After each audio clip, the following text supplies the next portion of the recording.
যতই বিজেপি করুন হবে না কো জয়, দিনে দিনে হবে আপনাদের ক্ষয়। যে মমতা বন্দ্যোপাধ্যায়ের এই মুহূর্তে একটা বিকল্পহীনতা পশ্চিমবঙ্গে আছে। বামেদের দরকার, বুঝলি, এবার রাজ্যে আরেকবার বামেদের দরকার। পসিবিলিটিস আছে তো সিপিএম এর দেয়ালে ছবি হতো ইন্দিরা গান্ধীর নোখ এত বড় আর রক্ত ঝরছে, ডাইনি ইন্দিরা। আজকে সেই কংগ্রেস আর সিপিএম জোট করেছে সেটা আলাদা কথা, কিন্তু কংগ্রেস সম্পর্কে এটাই তো সিপিএম এর এটা ছিল। তো সম্পাদক হিসেবে, একজন মালিক হিসেবে এবং একজন ওই স্ট্যাচারের সাংবাদিক হিসেবে আপনিও তখন একজন সাংবাদিক, মানে কি জিনিসগুলো মনে পড়ছে যেটা আমার সঙ্গে একটু শেয়ার করা যায় এই প্ল্যাটফর্মে? অটল বিহারী বাজপেয়ীর সাথে কালকা মেলে ট্রেনে করে আসছিলাম, ব্যাস বলে আমার জীবনে দুঃখ, যেদিনকে এখান থেকে সিপিএম ক্ষমতাচ্যুত হবে, বিজেপি আসবে, সেই দিন আমি সার্থক হবে আমার স্বপ্ন। এই রাম রথযাত্রা গোটা ভারতবর্ষ জুড়ে, আর এখন এই মোদি, অমিত শাহ, শুভেন্দু অধিকারী, সুকান্ত, দিলীপের বিজেপি, এই দুই বিজেপিকে কি কোথাও এক সরল রেখায় রাখা যায়?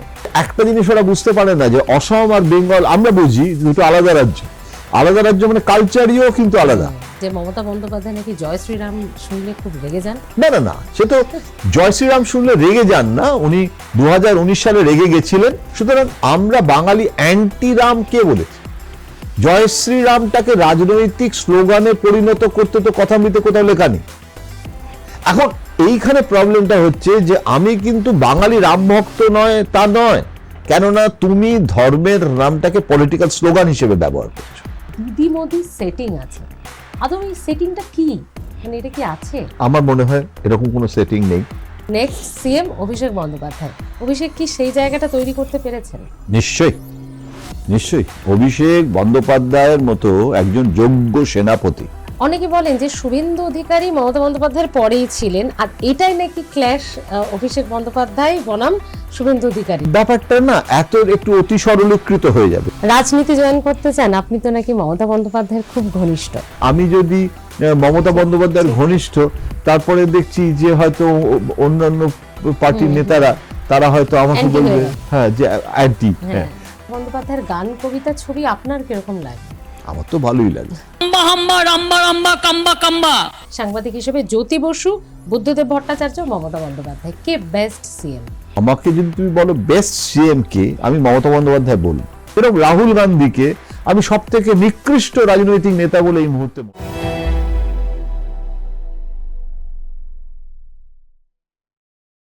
2026-এ কে আসবে রাজ্যে ক্ষমতায়, তৃণমূল নাকি বিজেপি? আচ্ছা, মমতার পরে মুখ্যমন্ত্রী হবেন কে? অভিষেক বন্দ্যোপাধ্যায়? 1980-র সেই বিজেপি, আজকে মোদি অমিত শাহের বিজেপি, আজকের শুভেন্দুর বিজেপি, সত্যি কি এক? আচ্ছা, সাংবাদিকরা কি বিক্রি হয়ে গেছেন? কোথাও কি পলিটিক্যাল প্রেশার থাকে নিউজ চ্যানেল সাংবাদিকদের ওপর?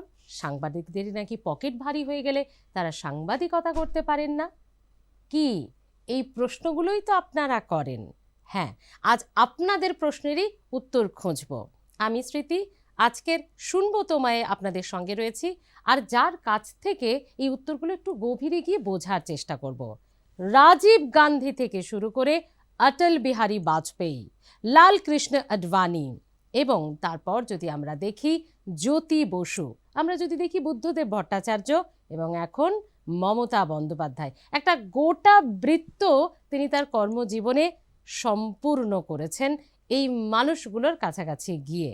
অর্থাৎ তার মতো ব্যাখ্যা কিন্তু আমি আপনি করতে পারবো না, তাই তাকে আমরা আমন্ত্রণ জানিয়ে আজকে শুনবো তোমায় হাজির করার চেষ্টা করেছি।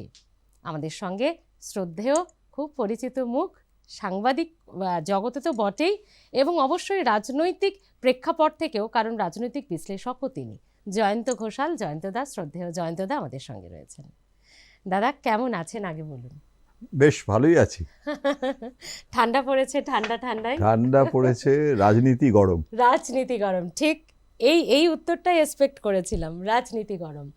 তো রাজনীতি দিয়ে যখন শুরু করলেনই, অনেক কিছু জানবো। আমি জানি না 1 ঘন্টায় এটা, মানে আমার প্রশ্ন শেষ হবে না 1 ঘন্টায়, এত কিছু জানার আছে আপনার কাছে। কিন্তু প্রথমে যে প্রশ্নটা দিয়ে শুরু করতে ইচ্ছে করছে, আচ্ছা 2026-এ কি আসবে রাজ্যে ক্ষমতায়? এটা নিয়ে আমার খুব বেশি অনিশ্চয়তা নেই। আমার নিশ্চিত ধারণা যে মমতা বন্দ্যোপাধ্যায় আবার 2026-এর ভোটের পর মুখ্যমন্ত্রী হতে চলেছেন। উনি আসবেন, আবার নবান্নে অধিষ্ঠিত হবেন, এটা নিয়ে আমার মনে কোনো সন্দেহ নেই। কেন নেই তার বিচার বিশ্লেষণ হতে পারে, কিভাবে আসবেন, কতগুলো আসন নিয়ে আসবেন, এগুলো চুলচেরা বিশ্লেষণ। আমি পোলস্টার নই, আমি জ্যোতিষীও নই, কিন্তু 40 বছরের মানে সাংবাদিকতার অভিজ্ঞতার প্রিজমে আমি আমার সাধারণ যে জ্ঞান, যেটাকে আমরা অনেক সময় ঠাট্টা করে বলি সাধারণ কমন সেন্স জ্ঞান, তো এই সাধারণ কমন সেন্স জ্ঞান দিয়ে এইটুকু বলতে পারি যে মমতা বন্দ্যোপাধ্যায়ের এই মুহূর্তে একটা বিকল্পহীনতা পশ্চিমবঙ্গে আছে। যারা বিকল্প বলে নিজেদের দাবি করছে তারা যথার্থ বিকল্প নয়। মমতা বন্দ্যোপাধ্যায়ের বিকল্প একটা মুখ এখনো পর্যন্ত পশ্চিমবঙ্গে আমরা দেখতে পাচ্ছি না। মমতারকে কাউন্টার করার জন্য আর একটা মমতা, যে মমতা সিপিএমকে তাড়িয়েছিল, সেই রকমভাবে খণ্ড খণ্ড মানে বিরোধী মুখ আছে। একটা খণ্ড শুভেন্দু অধিকারী, একটা খণ্ড দিলীপ ঘোষ, সুকান্ত মজুমদার, শ্রমিক ভট্টাচার্য, কিন্তু একটা অখণ্ড মমতাকে মোকাবিলা করার জন্য একটা অখণ্ড বিরোধী নেতার মুখ সেভাবে। মোদি তো পশ্চিমবঙ্গে মমতার বিরুদ্ধে প্রার্থী হবেন না, উনি তো এখানে এসে মুখ্যমন্ত্রী পদে তো মমতার সাথে লড়ছেন না। সুতরাং অথচ কিন্তু লড়াইটা হচ্ছে মোদি বনাম মমতা। সেটাও মমতার একটা রাজনৈতিক মনসিয়ানা যে গোটা লড়াইটাকে দিল্লি বনাম মমতা করে দিয়েছে। তার ফলে আমি এখানে কোনো বিকল্প দেখতে পাচ্ছি না। মানে এই মুহূর্তে আগামীকাল মানে কেউ জানে না আগামীকাল কি হবে। সুতরাং রাজনীতি সবসময় তার একটা আর্ট অফ পসিবিলিটি থাকে, একটা মানে যেটাকে বলে থিওরি অফ প্রবাবিলিটি, হ্যাঁ, সেসব থাকে।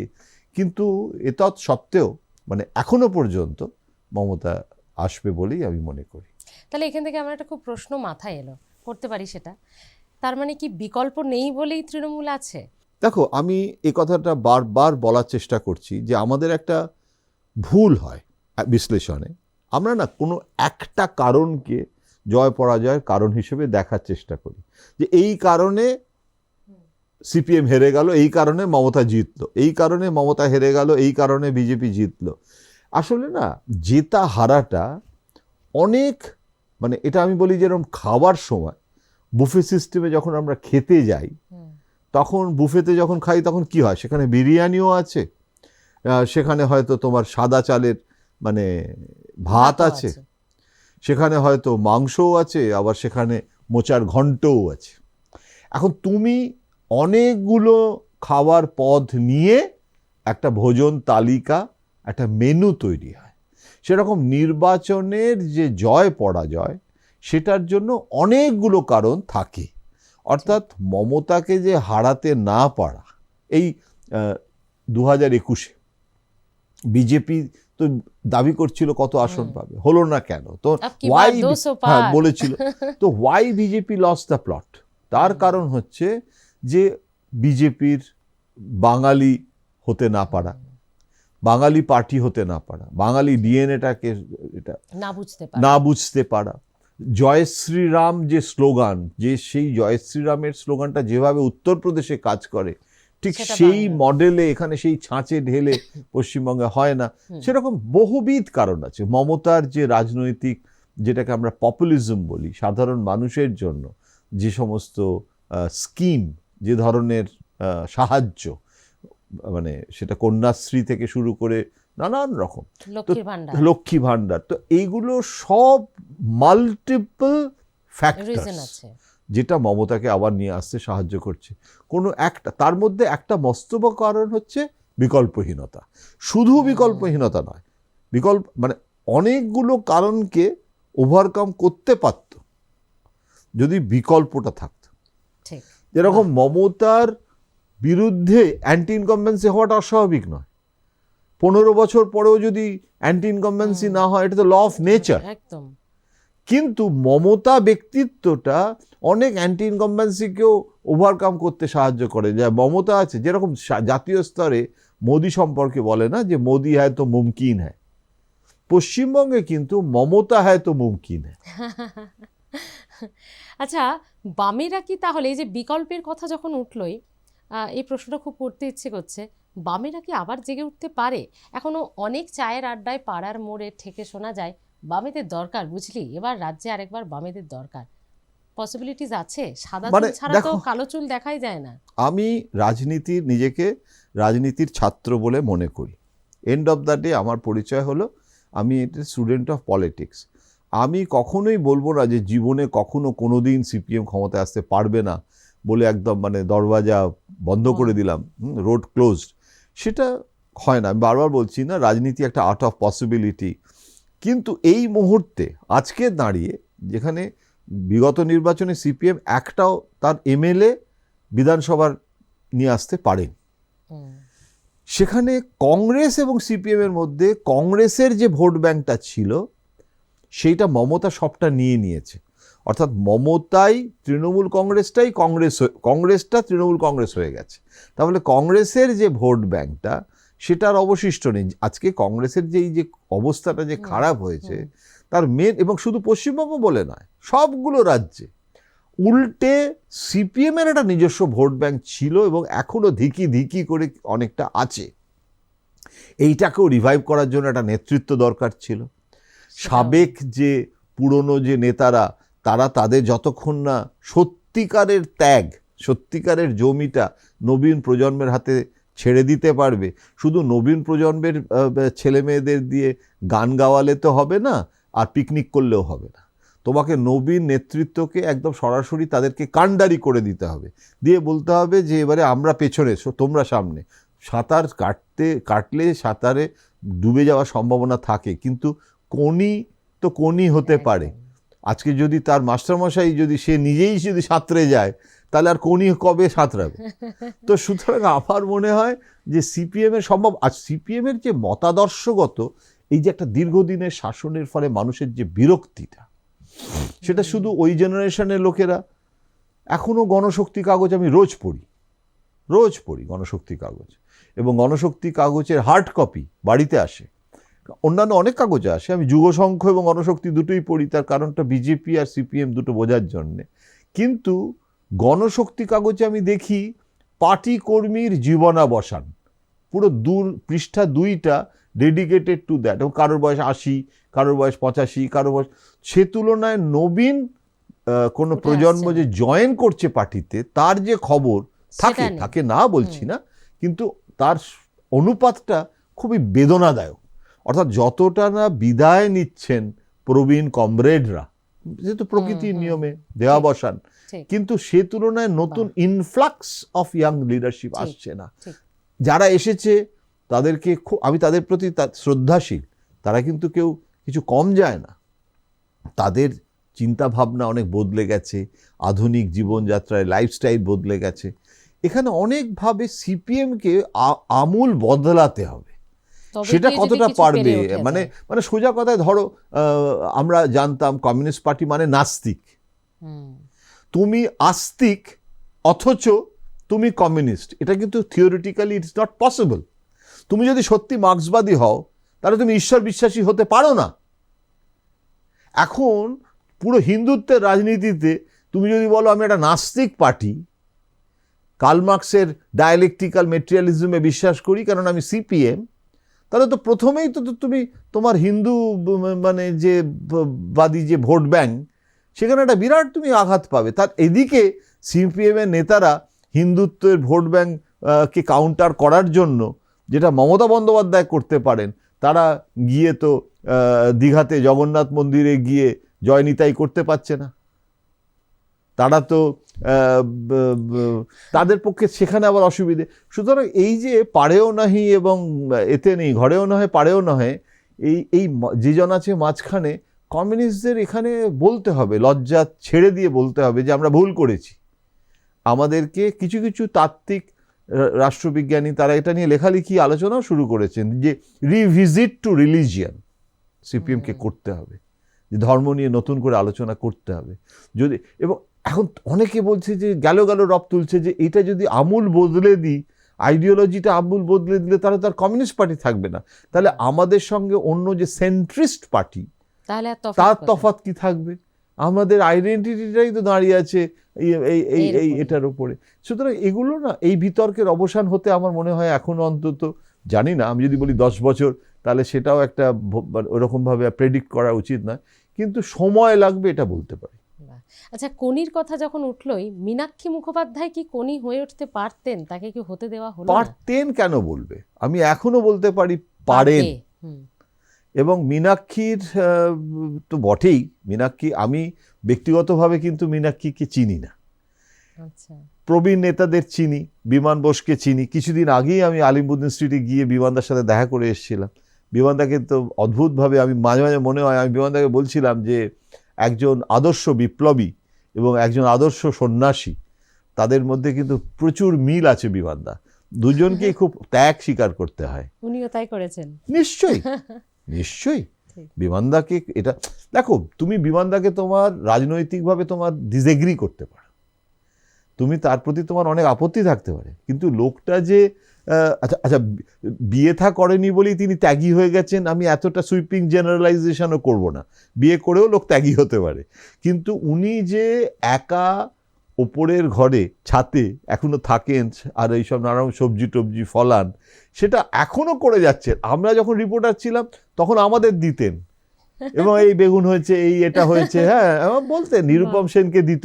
নিরুপম সেন বলতো যে আপনার জন্য তো বাজার করতে হচ্ছে না, আমার তোমাকে তো দিই না, তো তোমার স্ত্রীর জন্য পাঠাই। তো এই যে একটা ব্যক্তিগত সম্পর্ক, এই যে ডেডিকেশন, হ্যাঁ, এখনো এরকমভাবে উনি রয়েছেন, একটা বিড়ি খাচ্ছে আর এখনো পদযাত্রা করছে। তো এই 24x7 ডেডিকেশনটা কিন্তু মমতা বন্দ্যোপাধ্যায়ের মধ্যেও আজও আছে। 15 বছর ক্ষমতায় থাকার পর উনি কিন্তু, ওনার কিন্তু মাঝে মাঝে ইচ্ছে করে না যে একটা উইকেন্ডে সুইজারল্যান্ডটা ঘুরে আসি। চাইলে কিন্তু সুইজারল্যান্ড ঘুরে আসা যায়। আমাকে বরুণ সেনগুপ্ত বলেছিল যে প্রধানমন্ত্রী মুখ্যমন্ত্রীরা চাইলে যদি সকালে তার ইচ্ছে হয় যে আজকে সোনার থালায় খাবো, এটা আমার ইচ্ছে, 11টার সময় সেক্রেটারিকে বলল যে আমি আজকে না সোনার থালায় খাবো। আমি লিখে দিতে পারি, কালীঘাটে অন্তত লাইন পড়ে যাবে সোনার থালা নিয়ে, যে আমরা কে আগে আর কি সোনার আমার থালায় খান। সুতরাং এটা কিন্তু খুব সহজ, নষ্ট হয়ে যাওয়া খুব সোজা, কিন্তু সেটা কিন্তু মমতা হয়নি। কিন্তু এখনো কিন্তু ঘুম থেকে উঠে 24x7 রাজনীতিটা করে, এটা নিয়ে কোনো প্রশ্ন হবে না। আপনি বরুণ সেনগুপ্তের কথা, মানে রাজনীতির অনেকগুলো প্রশ্ন আমার মাথায় গিজগিজ করছে, সেটা থেকে সরে সেই বরুণ সেনগুপ্তের টপিক যখন উঠলো, একটু ঢোকার চেষ্টা করব। এই মানুষটাকে আমাদের বা আমার দেখার সৌভাগ্য হয়নি, কিন্তু আপনি কাজ করেছেন মানুষটার সঙ্গে, সম্পাদক হিসেবে পেয়েছেন সম্ভবত 1984, হ্যাঁ এরকম। তো এই সময় বর্তমানে তখন তো সম্পাদক হিসেবে, একজন মালিক হিসেবে এবং একজন ওই স্ট্যাচারের সাংবাদিক হিসেবে, আপনিও তখন একজন সাংবাদিক, মানে কি জিনিসগুলো মনে পড়ছে যেটা আমার সঙ্গে একটু শেয়ার করা যায় এই প্ল্যাটফর্মে? দেখো, মানে বরুণ সেনগুপ্ত, আজকের যারা সাংবাদিক, শুধু সাংবাদিক কেন, সাধারণ মানুষ, তারা বরুণবাবুকে অনেকে ভুলে গেছেন। অস্বাভাবিক নয়, আমরা কত আর কিছু মনে রাখবো। আর এখন তো তথ্যের নৈরাজ্য চলছে, কত লোককে মানুষ আর মনে রাখে। অনেক সময় জন্মদিন আর মৃত্যুদিনে আমরা মনে রাখি, মানে আমাদের সেই কবি তুমি কি শুধু 25শে বৈশাখ আর 22শে শ্রাবণ। এখন যেটা হয়েছে যে বরুণ সেনগুপ্ত তার বর্তমান নামক প্রতিষ্ঠানটা, তিনি জন্মদাতা, তার ফলে সেই বর্তমানের বিরাট বাড়িটা রাস্তা দিয়ে লোকে যখন দেখতে দেখতে যায়, তার জন্য বরুণবাবুকে তারা ভুলতে পারবে না, কারণ প্রতিষ্ঠাতা হিসেবে। কিন্তু সাংবাদিক বরুণ সেনগুপ্ত, বর্তমানের কাণ্ডারি বরুণ সেনগুপ্ত, আমাদের শিক্ষক বরুণ সেনগুপ্ত, সেটা তো সেই সময়কার মানুষ দেখেনি। সেই জন্যে আমি বারবার মনে করি যে আলোচনা হওয়া উচিত, লেখা উচিত, যাতে সাংবাদিকরাও জানতে পারে। মানে ওনার গল্প বলতে গেলে তো শেষ হবে না। শুধু এইটুকু বলতে পারি যে উনি কীরকম ছিলেন, মানে একটা সাংবাদিক কোথাও একটা কাজ করতে যাচ্ছে, তার 3 দিন হয়তো, মানে খুব এরকম, আমি ত্রিপুরাতে তখন TNV কিলিং হচ্ছে, নৃপেনবাবু তখন মুখ্যমন্ত্রী, নৃপেনবাবুকে সরিয়ে দিয়ে সুধীর মজুমদার কংগ্রেসের মুখ্যমন্ত্রী হলো। বিজয় রাঙ্খেল জঙ্গি নেতা, তার রোজ মানে ত্রিপুরা ছোট রাজ্য, কিন্তু উত্তরে ধর্মনগর কৈলাসহর থেকে দক্ষিণ ত্রিপুরা বিলোনিয়া পর্যন্ত চষে বেড়াচ্ছি, রোজ টিএনভি কিলিং, গণহত্যা, আগুন জ্বলছে, ভোট আসছে। বরুণবাবু বললেন ফোন করতেন, প্রত্যেক দিন সাংবাদিকদের উনি ফোন করতেন যারা ট্যুরে যেত, নিজে মালিক হয়ে, যে কোনো অসুবিধা হচ্ছে কিনা, আজকে কি স্টোরি করবে, কোনো কিছু মিস হলে উনি বলতেন যে এইটা।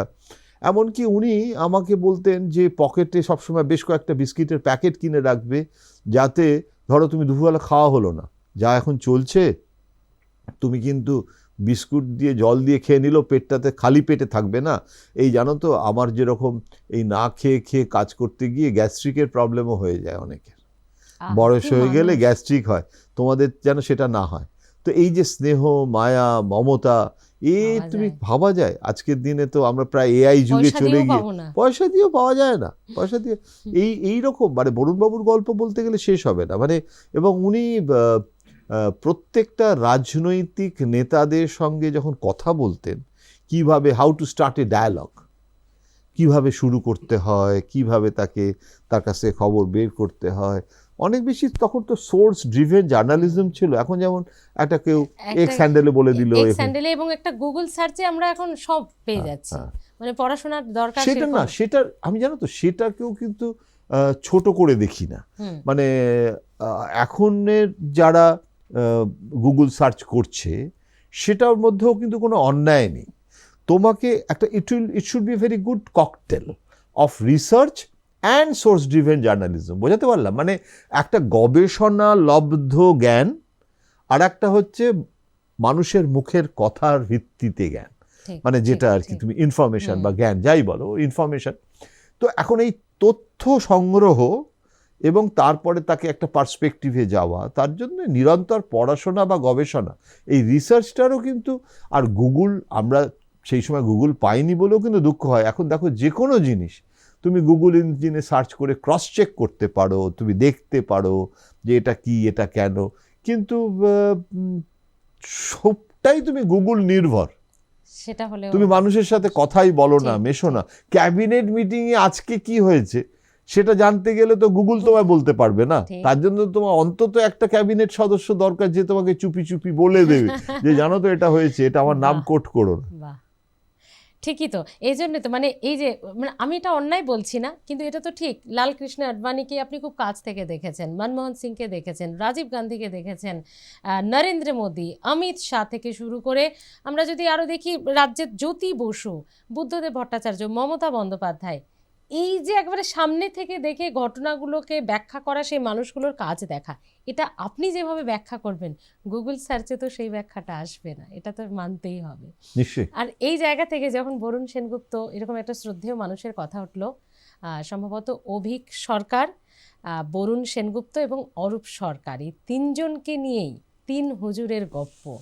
তো আমরা যখন এক হুজুরকে একটু ছুতে পারলাম, বাকি দুই হুজুর বাকি থাকবে কেন? দেখো, আমি একটা বইও লিখেছি, বইটার নাম তিন হুজুরের গপ্প, এই তিনজনকে নিয়ে। তো অভিক সরকার আর অরূপ সরকার, এদের সংক্ষেপে যদি বলতে হয়, দুজন দুরকম, কিন্তু দুজনই মানে অসম্ভব, মানে আমার জীবনের প্রভাব বিস্তারকারী ব্যক্তিত্ব। আমাকে অভিক সরকার সম্পর্কে একটা সেন্টেন্সে যদি বলতে বলো, যেটা তোমরা এখন বলো ওয়ান লাইনার, সেটা হচ্ছে রমাপ্রসাদ গোয়েঙ্কা, শিল্পপতি প্রয়াত, মানে আমাদের সঞ্জীব গোয়েঙ্কার পিতা। উনি আমাকে বলেছিলেন, উনি তখন রাজ্যসভার সদস্য, তার ফলে পার্লামেন্টে অনেক আড্ডা মারা সময় হতো। উনি খুব ব্যস্ত শিল্পপতি, কিন্তু পার্লামেন্ট চলতো না, বন্ধ হয়ে যেত। সেন্ট্রাল হলে আমিও পাস ছিল, তো গল্প করার সুযোগ হতো। তো আমিও নানা রকমের, আরও উনি সোনিয়া গান্ধীর খুব ঘনিষ্ঠ ছিলেন, অনেক রকমের গল্প শুনতাম। শুধু জ্যোতিবাবু না, সোনিয়া গান্ধীও খুব ওনাকে শ্রদ্ধা করতেন, রমাবাবু বলতাম। তো উনি আমাকে, আমি যখন আনন্দবাজারে জয়েন করেছিলাম, অভিকবাবুর কাজ করি, তখন আমাকে উনি বলেছিলেন যে আপনি খুব ভাগ্যবান আছেন। বললাম কেন? বলে আপনি খুব ভাগ্যবান আছেন কেননা আপনি বরুণ সেনগুপ্তের কারখানায়, বরুণের কাছ থেকে কারখানায় কাজ শিখেছেন, আর অভিক আপনাকে দুনিয়াটা দেখিয়ে দিল। তো এইটা হচ্ছে ব্যাপার, যে বরুণবাবু আমাকে dos and don'ts of journalism শিখিয়েছেন, যে কিভাবে একটা জার্নালিজম মানে আমরা কিন্তু কখনো এটা ভাবিনি বরুণ সেনগুপ্তর ক্লাসে, মানে বরুণ সেনগুপ্তর স্কুলে, যে এইটা করলে আমার প্রমোশন হবে, এইটা করলে আমি এইটা প্রাপ্তিযোগ হবে।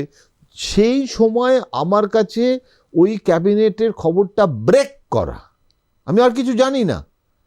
এবং সেখানে কিন্তু মানে এমনও হয়েছে যে উনি হয়তো কোনো খবর মিস করেছি, পরের দিন আমি লখনৌতে, উনি আমাকে ফোন করে বলেছেন, জয়দা তুমি এটা মিস করেছো, কিন্তু এটার জন্য একদম ভেঙে পড়ো না, ফলো আপ স্টোরি এমন একটা করো যেটা তোমার এক্সক্লুসিভ হয়ে যাবে। জানো তো, ফলো আপেও এক্সক্লুসিভ করা যায়। যে খবরটা অন্য লোক করে দিয়েছে সেইটার তুমি একটা ফলো আপ করতে গিয়ে এমন একটা পয়েন্ট বার করো যেটা থেকে এমন এক্সক্লুসিভ হবে যে তারপরের দিন আবার সবাই সেটা ফলো করতে বাধ্য হবে। তো এটা একটা নিরন্তর খেলা, একটা খবরের খেলা। তো এইটা বরুণবাবু। আর অভিকবাবুর ব্যাপারটা ছিল যে অভিকবাবু একবার একটা ঘটনা বলে সব থেকে বুঝতে সুবিধা হয়, একটা আম নিয়ে উনি আমাকে একটা স্টোরি লিখিয়েছিলেন। হীরক বন্দ্যোপাধ্যায় নিউজ এডিটর, আমি মনে করি হীরকের মতো নিউজ এডিটর, আমি ভাগ্যবান যে ওরকম ভালো একটা নিউজ এডিটর পেয়েছিলাম। হীরক আমার থেকে অনেক বয়সে ছোট, কিন্তু আমি তা সত্ত্বেও ওকে আমি শ্রদ্ধা করি ওর মানে এর জন্য, প্রতিভার জন্য, কাজের ক্ষমতার জন্য।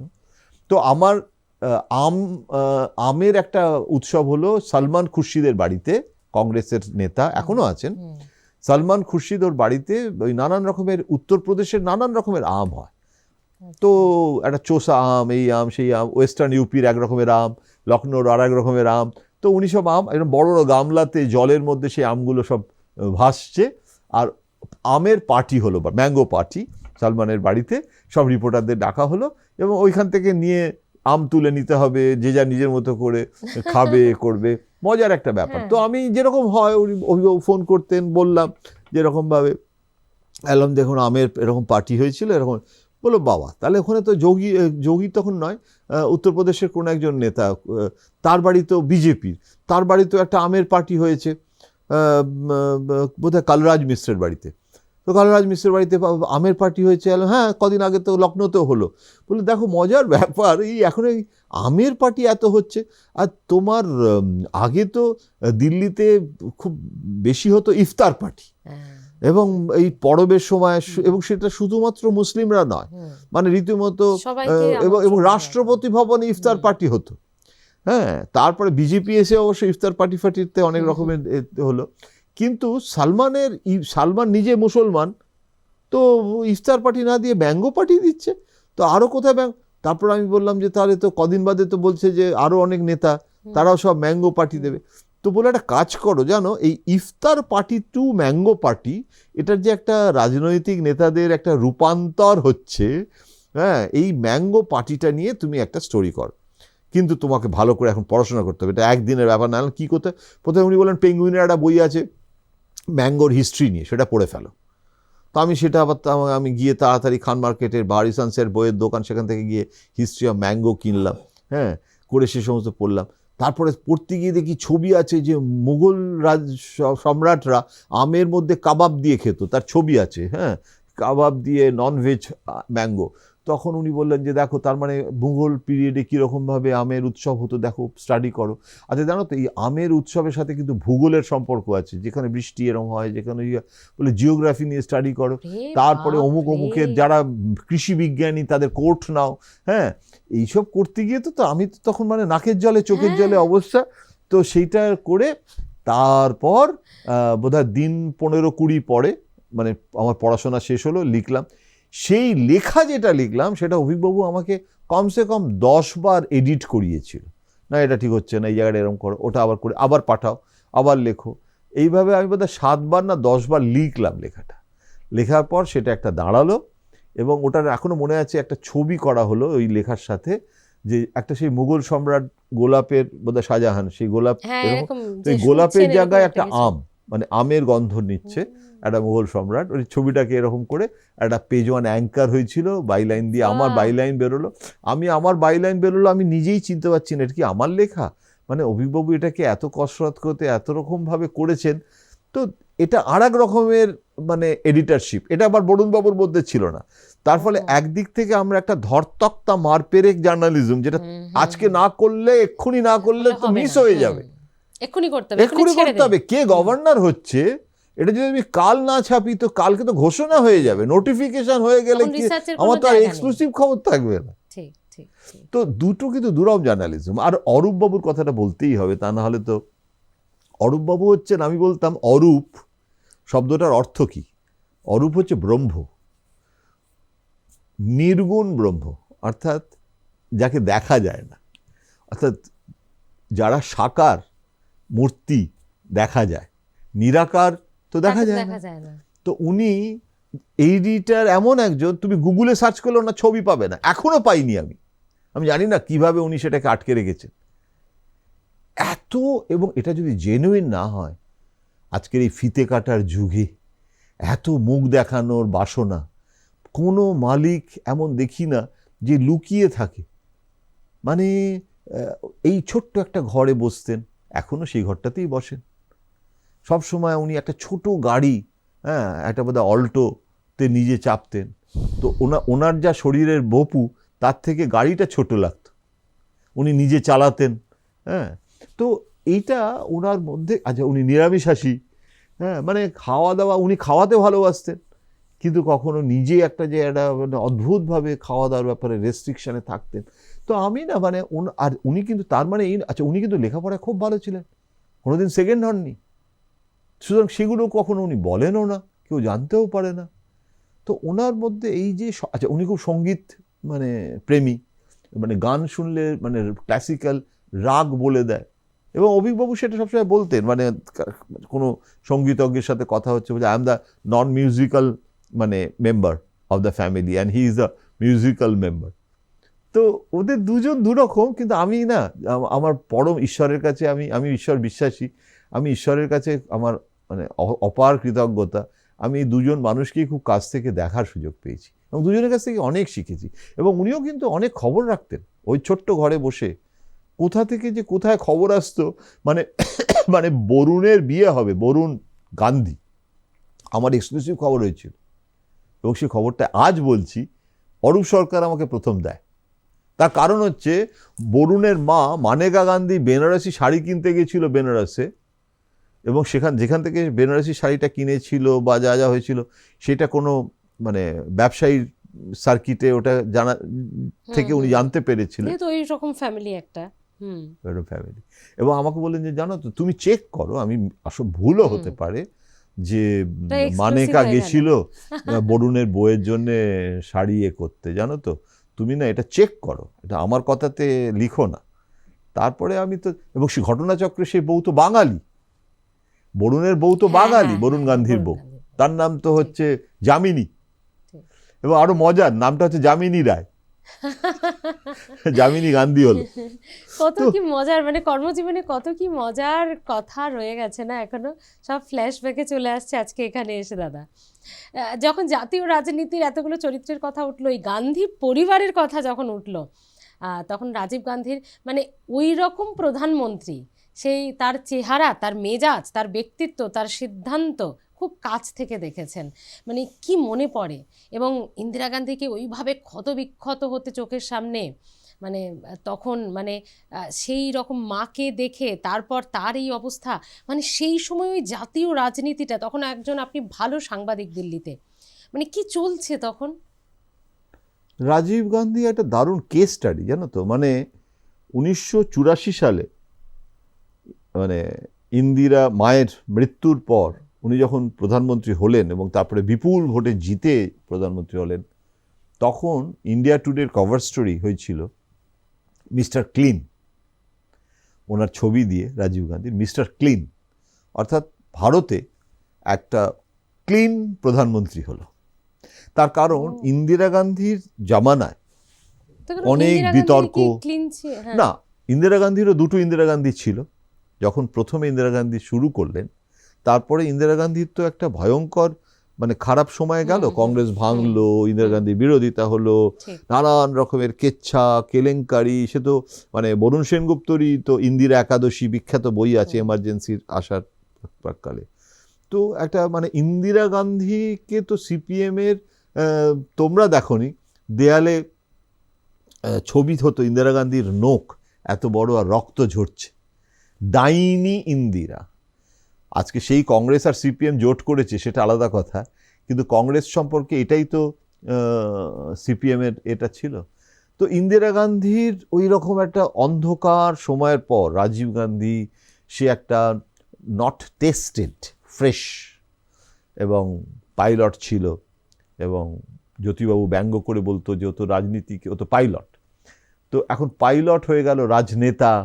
তারপরে সে কম্পিউটারাইজেশন, সাম্পিত্রদার মতো লোককে দিয়ে এই যে প্রত্যেকটা রাজ্যে জেলায় জেলায় আজকে এসটিডি বুথ হলো, আজকে আমরা মোবাইল ফোন, এই পুরো প্রযুক্তির পরিবর্তনটাকে ভারতে কিন্তু প্রথম নিয়ে আসার পেছনে রাজীব গান্ধীর গ্রামে গ্রামে এসটিডি আইএসডি বুথ, মানে তুমি বিদেশে কথা বলছে গ্রামের লোক, একটা চাষি, তো এসব তো তখন হয়েছিল। এখন সেই রাজীব গান্ধী মিস্টার ক্লিন, আমি বলছি কেন কেস স্টাডি, 87-এ সেই রাজীব গান্ধী, ইন্ডিয়া টুডের কভার স্টোরি হচ্ছে 88-এ তো আরো ভিপি সিং এসেই গেল, 87-এ বোফোর্স গান্ধী, তখন ওই বোফোর্স দুর্নীতির অভিযোগ এলো। তার ফলে mister clean to Bofors Gandhi, একটা রাজনৈতিক নেতার জীবনেই কিন্তু মানে যেটা উত্থিত হয় সেটার কিন্তু পতনও হয়। এটা সেই আমরা ইতিহাসে পড়েছিলাম না, যে কোনো একটা সাম্রাজ্যের উত্থান হলে সেই সাম্রাজ্য একদিন চরম শিখরে আরোহণ করে, তারপরে তার পতন হয়। সে দাস বংশই বলো আর মুঘল বংশই বলো, আজও কিন্তু প্রত্যেকটা রাজনৈতিক নেতা এবং দল এই চক্র থেকে কিন্তু বেরোতে পারবে না। আচ্ছা, আরেকটু যদি গভীরভাবে বুঝি, কংগ্রেসের বাইরে এসে বিজেপির ক্ষেত্রে সেই 1980-র পরপর যে বিজেপি, আমি লালকৃষ্ণ আডবাণী, মুরলী মনোহর যোশী, উমা ভারতী, প্রমোদ মহাজন, এই নামগুলোর পর, অটল বিহারী বাজপেয়ী তখন প্রধানমন্ত্রী, এই নামগুলোর পর সেই তাদের যে বার্তা, তাদের যে রাম রথযাত্রা, সেই বিজেপিকেও খুব কাছ থেকে দেখেছেন, এবং অটল বিহারী বাজপেয়ীকে এবং লালকৃষ্ণ আডবাণীকে তো খুবই কাছ থেকে দেখেছেন সাংবাদিক হিসেবে আপনি। সেই তাদের সময়ে সেই বার্তা, সেই রাম রথযাত্রা গোটা ভারতবর্ষ জুড়ে, আর এখন এই মোদি, অমিত শাহ, শুভেন্দু অধিকারী, সুকান্ত, দিলীপের বিজেপি, এই দুই বিজেপিকে কি কোথাও এক সরল রেখায় রাখা যায়? আমার যেটা মনে হয় যে বিজেপি তার যে আইডিওলজি, তিনটে বিষয় বিজেপির ম্যানিফেস্টোতে বরাবর ছিল, সেটা বাজপেয়ী আডবাণীর সময়ও ছিল, মোদি অমিত শাহর সময়ও আছে। তিনটে এজেন্ডা যেটা ম্যানিফেস্টোতে, বিজেপির ম্যানিফেস্টোতে আছে, একটা 370, একটা রাম মন্দির নির্মাণ, আর একটা ইউনিফর্ম সিভিল কোড। তার মধ্যে এই তিনটে যখন বাজপেয়ী আডবাণীর সময় সরকার গঠন হলো, তখন কোয়ালিশন সরকার হলো, একা বিজেপি ক্ষমতা করতে পারল না। কিন্তু বিজেপি রাম মন্দির আন্দোলনের মধ্যে দিয়েই, যেটা লালকৃষ্ণ আডবাণীর নেতৃত্বে হলো, এবং যে আন্দোলনটা বাজপেয়ী সমর্থন করেনি, ভিটো দিয়েছিল বৈঠকে, এ তৎসত্ত্বেও কিন্তু সরকার যখন গঠন হলো তিনিই প্রধানমন্ত্রী হলেন ভিটো দেওয়া সত্ত্বেও, আর উনি কিন্তু হতে পারলেন না, প্রথমে স্বরাষ্ট্রমন্ত্রী তারপরে উপপ্রধানমন্ত্রী হলেন। এখন যখন কোয়ালিশন সরকার হলো, তখন মমতা, জয়ললিতা, যারা যারা ছিল সমস্ত, একমাত্র শিবসেনা ছাড়া সমস্ত দল বলল যে আমরা এই রাম মন্দির, তারপরে এইগুলো আপনাদের এজেন্ডা থেকে বাদ দিতে হবে। তখন ওরা একটা কমন মিনিমাম প্রোগ্রাম তৈরি করলো, যেটা এনডিএর হলো, যে একটা এনডিএর জোটের একটা কর্মসূচি, যেখানে আমরা রাম মন্দির বা জয় শ্রীরাম বা এই সমস্ত ব্যাপারগুলো, বা 370 বা ইউনিফর্ম সিভিল কোড, এগুলো আমরা আপাতত শিখেই তুলে রাখছি, যেটা ইংরেজিতে লিগাল টার্মে বলে কেপ্ট ইন অ্যাবেন্স, মানে আমরা এটাতে হাত দেবো না, আমরা যতদিন ক্ষমতায় আছি আমরা এগুলো করব না। এই কমিটমেন্ট করে কিন্তু সরকার গঠন হলো। মমতারা কিন্তু সেদিন এটা বলেছিল যে আমরা সেই সরকারকেই সমর্থন করব যে সরকার ধর্মনিরপেক্ষ, কারণ জোটের সরকার, আমরা কংগ্রেসকে সমর্থন করছি না, কিন্তু তোমরা এগুলো করবে না। তার মানে ওদেরকে কিন্তু হাত পা বেঁধে রেখেছিল মমতারা। এবার কি হলো, মোদি যখন এলো তখন তো আর জোটের সরকার নয়, তখন তো সেটা একক সংখ্যাগরিষ্ঠ দল হয়ে এলো, এবং বিজেপির ক্রমিক সংখ্যা বাড়তে বাড়তে বাড়তে বাড়তে এমন একটা জায়গায় গেল যে এখন বিজেপি সিস্টেম হয়ে গেল, মানে বিজেপি একাই 100, ঠিক আছে। এবং যেটাকে রজনী কোঠারি রাষ্ট্রবিজ্ঞানী ছিলেন, উনি বলেছিলেন নেহরুর সময় থেকে ইন্দিরার কংগ্রেস সিস্টেম, অর্থাৎ কংগ্রেসই প্রধান দল, একটা আধিপত্য কংগ্রেসের, তার ভিত্তিতে বহুদলীয় ব্যবস্থা, কিন্তু তারা সব ছোট ছোট ছোট দল, মেন হচ্ছে কংগ্রেস। এখন উল্টে গেছে, এখন আমি নাম দিয়েছি, এত বড় অহংকার করব না, কিন্তু আমি এটা ব্যবহার করি যে এটা বিজেপি সিস্টেম, কেননা বিজেপি একটা বড় দল, তার ছোট ছোট ছোট দলগুলো আছে। তো ওরা যখন এককভাবে ক্ষমতা এসেছে, ওরা করে ফেললো রাম মন্দির, ওরা করে ফেললো 370, তো এটা তো ব্রুট মেজরিটি বলে। এখন এটাতে গোটা দেশের মানুষের শতকরা কত ভাগ সমর্থন আছে সেটা আমার কাছে দরকার নেই। আমি পার্লামেন্টে সংখ্যাগরিষ্ঠ, আমি ভোট পেয়েছি, আমি করব। এই জায়গাটা থেকে বাজপেয়ী আডবাণীর সাথে মোদি অমিত শাহ তফাৎ হয়ে যাচ্ছে, যে যেভাবে উগ্র হিন্দুত্ববাদী দল হিসেবে আজকে বিজেপি পরিগণিত হয়েছে, সেই পারসেপশনটা কিন্তু বাজপেয়ী এবং আডবাণী দিত না। বাজপেয়ীকে তো একবার ইন্টারভিউতে জিজ্ঞেস করা হয়েছিল যে আপনি এই ইন্ডিয়ান সেকুলারিজম আর হিন্দু জাতীয়তাবাদ, আপনি হিন্দু জাতীয়তাবাদ শব্দটা, বলে আমি হিন্দু জাতীয়তাবাদ শব্দটার থেকে ভারতীয় জাতীয়তাবাদ কথাটা বেশি পছন্দ করি, তার কারণ হিন্দু জাতীয়তাবাদ আর ভারতীয় জাতীয়তাবাদ আমার কাছে কোনো তফাৎ নেই, একই ব্যাপার, ঠিক আছে, কিন্তু হিন্দু জাতীয়তাবাদ বললে মনে হয় যে আমি একটা অনেক বড় অংশের মানুষকে বাদ দিচ্ছি, কারণ মুসলমান আছে, খ্রিস্টান আছে, সেই জন্য ওটা ভারতীয় আমরা বলি বৈচিত্র্যের মধ্যে। হ্যাঁ, এখন সেইটা কিন্তু এরা বললো সংখ্যাগরিষ্ঠ, এটা হচ্ছে হিন্দু জাতীয়তাবাদ, হিন্দু, হিন্দি, মানে এই হিন্দুস্তানি, হিন্দুস্তান। এখন এই অ্যাপ্রোচটা এটা তখন ছিল না, কিন্তু জানো তো আমি এরপরেও একটা কথা বলবো, আমার এখন কেন জানি না মনে হয় যে সেই সময় আইডিওলজিক্যালি কিন্তু বিজেপি এটাই ছিল। মানে বীজটা অনেক আগেই বপন হয়ে গেছে। তখন হ্যাঁ, 1925 সালে আরএসএস এর জন্ম হয়েছে, 1925। কমিউনিস্ট পার্টিরও, ভারতীয় কমিউনিস্ট পার্টিরও জন্ম 1925, ওরা দুই ভাই, সিবলিং। কিন্তু আরএসএস তারপর জনসংঘর পর 1980-তে বিজেপি হলো, কিন্তু জনসংঘ থেকেই বিজেপি। আরএসএস, জনসংঘ, বিজেপি, বিশ্ব হিন্দু পরিষদ, এরা সবাই একটা পরিবার, সংঘ পরিবার। এরা বাজপেয়ী আডবাণী যেটা থিওরিটিক্যাল ক্লাস নিয়েছিল, মোদি সেটা প্র্যাকটিক্যাল ক্লাস করলো, তফাৎ এই। মানে তার মানে তো যখন 2002-এ গুজরাট জ্বলছে, যে রাজধর্ম পালনের কথা অটল বিহারী নরেন্দ্র মোদীকে বলেছিলেন, তাহলে কি এখনো মোদী সেই রাজধর্মই পালন করে গেলেন? মোদীকে উনি বলেছিলেন রাজধর্ম পালন করতে, এবং মোদী কিন্তু একটা উত্তর দিয়েছিলেন, সেটা আর সবসময় পাবলিসিটি হয় না। যখন এই কথাটা বলেছিল তখন মোদী বলেছিল मैं वही कर रहा हूं। বাজপেয়ীকেও বলেছিল যে আমি ওইটাই করছি, অর্থাৎ আমি গুজরাটে যেটা করছি সেটাই রাজধর্ম। সুতরাং মোদী কিন্তু এই যে বাজপেয়ী মোদীর গুজরাতে যে অপছন্দ করেছিল এবং সরিয়ে দিতে চেয়েছিল, এবং আডবাণী বারণ করলো এবং আডবাণী সরাতে দিল না, তার কারণ সরালে বিজেপির গ্রোথ হবে না, বিজেপি শেষ হয়ে যেত, কেননা হিন্দুত্বরা মোদীর পক্ষে। এটা কিন্তু আডবাণী তার আত্মজীবনীতে লিখে দিয়েছেন না, মানে এখনো আছেন আডবাণীজি, লিখেছেন যে এটা বাজপেয়ীজি বারণ করেছিল, এবং আমি তখন বলেছিলাম যে এটা মোদীকে তখন আডবাণী সাপোর্ট করেছিল। তো এখন এই যে হিন্দুত্ববাদী যে পলিটিক্সটা, এইটা কিন্তু নতুন নয়, এটা তখন যে রাজধর্ম বলতে নরেন্দ্র মোদী যা বুঝতেন, আজও রাজধর্ম বলতে নরেন্দ্র মোদী তাই বুঝছেন, সেটা করছেন। এখন সেটার কি ফল হবে, যেটাই বলছিলাম যে চিরকাল, কি যেন একটা গান আছে না, যে সমান নাহি, চিরকাল কাহারও সমানও নাহি যায়। তো এখন এটা ভবিষ্যতে 2029-এ বোঝা যাবে কি। ঠিক এই জায়গা থেকে এই হিন্দুত্ব ট্রাম্প কার্ড, এটা কি পশ্চিমবঙ্গের খাটছে না বিজেপির? শুভেন্দু অধিকারী যতই চেষ্টা করুন, এটা কিন্তু আমি মানে একদম তোমার সঙ্গে একমত, মানে তোমার প্রশ্নের সঙ্গে একমত, যে এটা পশ্চিমবঙ্গে মানে খাচ্ছে না, শুধু নয়, এটা ব্যাকফায়ার করছে। এটা না, মানে ঠাকুর রামকৃষ্ণের একটা গল্প আছে, উল্টা সমঝিলি রাম, মানে এটা না, মানে রাম বোঝাতে গিয়ে উল্টা সমঝিলি, মানে এটা এটা এটা আমার এত প্রিয় একটা বিষয়, আমার ভয় লাগে যে আমি বেশি বলে ফেলবো।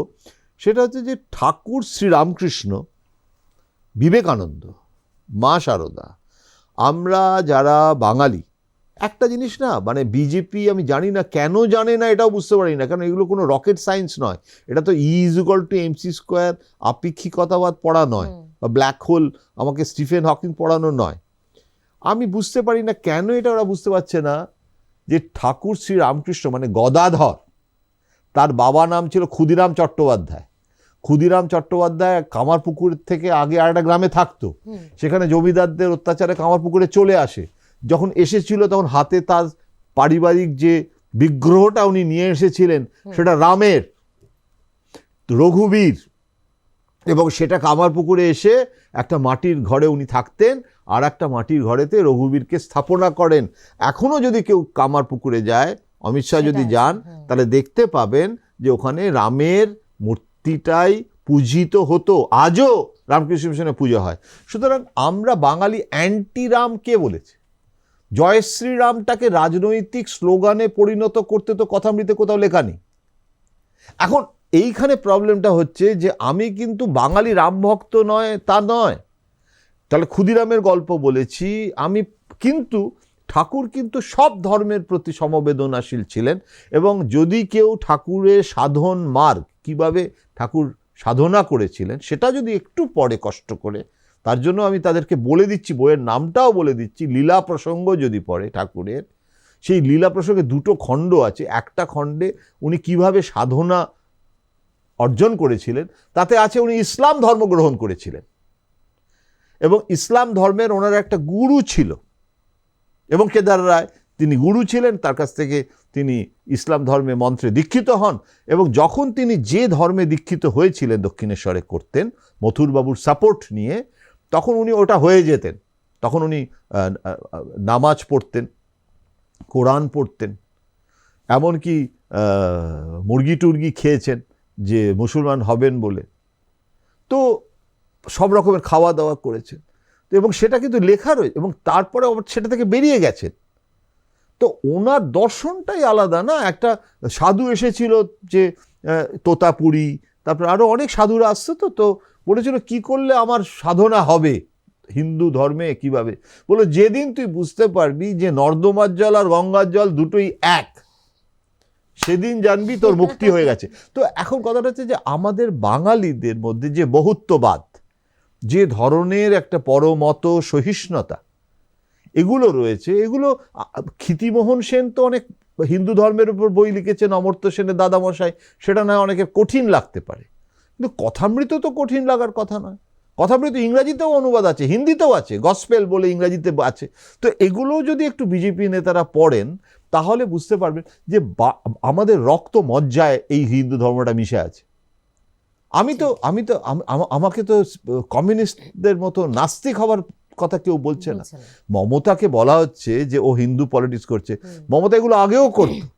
জয় সন্তোষী মা, আমি তো মমতাকে 40 বছর ধরে চিনি না, কিন্তু তাহলে এটা অনেকে আবার খুব মজা করে হোক বা ট্রোল করে হোক বলেন যে মমতা বন্দ্যোপাধ্যায় নাকি জয় শ্রীরাম শুনলে খুব রেগে যান। না, সে তো জয় শ্রীরাম শুনলে রেগে যান না, উনি 2019 সালে রেগে গেছিলেন, এবং অত্যন্ত প্রাজ্ঞ মহিলা বলে উনি বুঝতে পেরেছিলেন যে রেগে যাওয়াটা স্বাভাবিক, রেগে যাওয়াটা উচিত কাজ, কেননা তুমি ধর্মের নামটাকে পলিটিক্যাল স্লোগান হিসেবে ব্যবহার করছো। এখন জয় মা কালীটা নিশ্চয়ই তৃণমূলের স্লোগান হওয়া উচিত না, আমি সেটা পছন্দ করব না। জয় বাংলা অবধি ঠিক আছে, এখন যদি জয় মা কালী, কিন্তু অমিত শাহ যখন ঠনঠনি কালীবাড়িতে আসছে, সেটা তো কালীবাড়ি, সেখানে বিজেপি কর্মীরা অমিত শাহকে রিসিভ করছে, তো ফুটে যাচ্ছে জয় শ্রীরাম জয় শ্রীরাম জয়, তো ঠনঠনি কালীবাড়িতে জয় শ্রীরাম স্লোগান দেওয়ার দরকারটা কি আছে? তার মানে Jai Shriram is not only a mere religious slogan for BJP. এবং জয় শ্রীরাম, আমি কোনো বিজেপিকে সমালোচনা করছি না, এটা বিজেপির উত্তরপ্রদেশ বা মধ্যপ্রদেশে ভীষণভাবে কাজ দেয়, ভীষণভাবে কাজ দেয়। অরুণ জেটলির একটা গল্প বললে তুমি বুঝতে পারবে, অরুণ জেটলি তো একটু ওয়েস্টার্নাইজ ছিল, ওই অত জয় শ্রীরাম এই সমস্ত RSS টাইপ ছিল না, খুব অন্যরকম লোক। তো গেছে উমা ভারতী, তখন মধ্যপ্রদেশের মুখ্যমন্ত্রী, তো সেখানে গেছে, গরু এসছে, তো উমা ভারতী গরুকে জড়িয়ে ধরছে, ছবি তুলছে, হ্যাঁ, গোমাতা।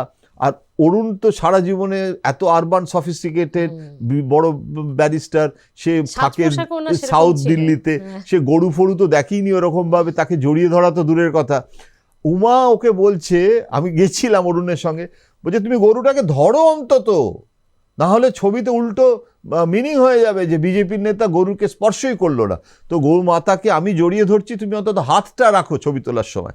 এবং অরুণ আমায় বলেছিল, জানো তো, স্পিচ দিচ্ছি, ও তো ইকোনমিক্স ডেভেলপমেন্ট ওরিয়েন্টেড লোক, ওসব জয় শ্রীরামের লাইনে ছিল না, ও ডেভেলপমেন্ট নিয়ে বলে যাচ্ছে নানান রকমের বিজেপি কি করেছে না করেছে, কোনো হাততালি নেই। ও তো এলিট, ও তো ড্রয়িং রুমে বসে বক্তৃতা দেয়, হ্যাঁ, আজকের ওই শশী থারুরের মতো। তো তখন ও বলছে যে আমি যখন হাততালি পেলাম না, কিন্তু সবার শেষ হয়ে যাওয়ার সময়, সবারটা যখন শেষ হয় পলিটিশিয়ানকে তো বলতে হয়, একটা স্লোগান দিতে হয়, এখনো হয়, তখন উমা বললো জয় শ্রীরাম বলো, জয় শ্রীরাম। তখন অরুণ জেটলি বললো জয় শ্রীরাম। বলছে যে পুরো ডেভেলপমেন্ট স্পিচে কোনো হাততালি পাইনি, কিন্তু জয় শ্রীরাম বলার ওটা না, গোটা র্যালির সব লোকেরা একটা অদ্ভুতভাবে ইলেকট্রিফাইড হয়ে গিয়ে জয় শ্রীরাম বলতে লাগলো, এবং উমাহারতীও তার সাথে সেই সাধ্যি পোশাকে জয় শ্রীরাম। তো ইট হ্যাজ বিকাম, এটা কীরকম জানো তো, আমাকে খুব সুন্দর এটা বলতেন অভিক সরকার, যে ওই লং লিভ রেভলিউশন। সিপিএমের ব্রিগেডে যখন র্যালি হতো, কোথায় রেভলিউশন কেউ জানে না, রেভলিউশনের তো শেষ হয়ে গেছে, কোথায় নভেম্বরে লেনিন রেভলিউশন, প্রোলেতারিয়েট রেভলিউশন, কিন্তু ওটা না বললে তুমি কমিউনিস্ট পার্টি থাকতে পারবে না। এখনো আমার মনে হয় ওরা বলে লং লিভ রেভলিউশন, বিপ্লব দীর্ঘজীবী হোক।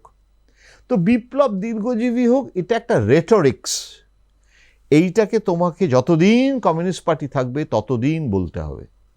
জয় Shriram is the political rhetorics, political slogan of the party.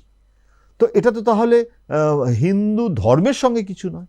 তাহলে এবারে লড়াইটা তো হচ্ছে হিন্দু, বাঙালি হিন্দুদের সাথে বিজেপির হিন্দুত্বের লড়াই।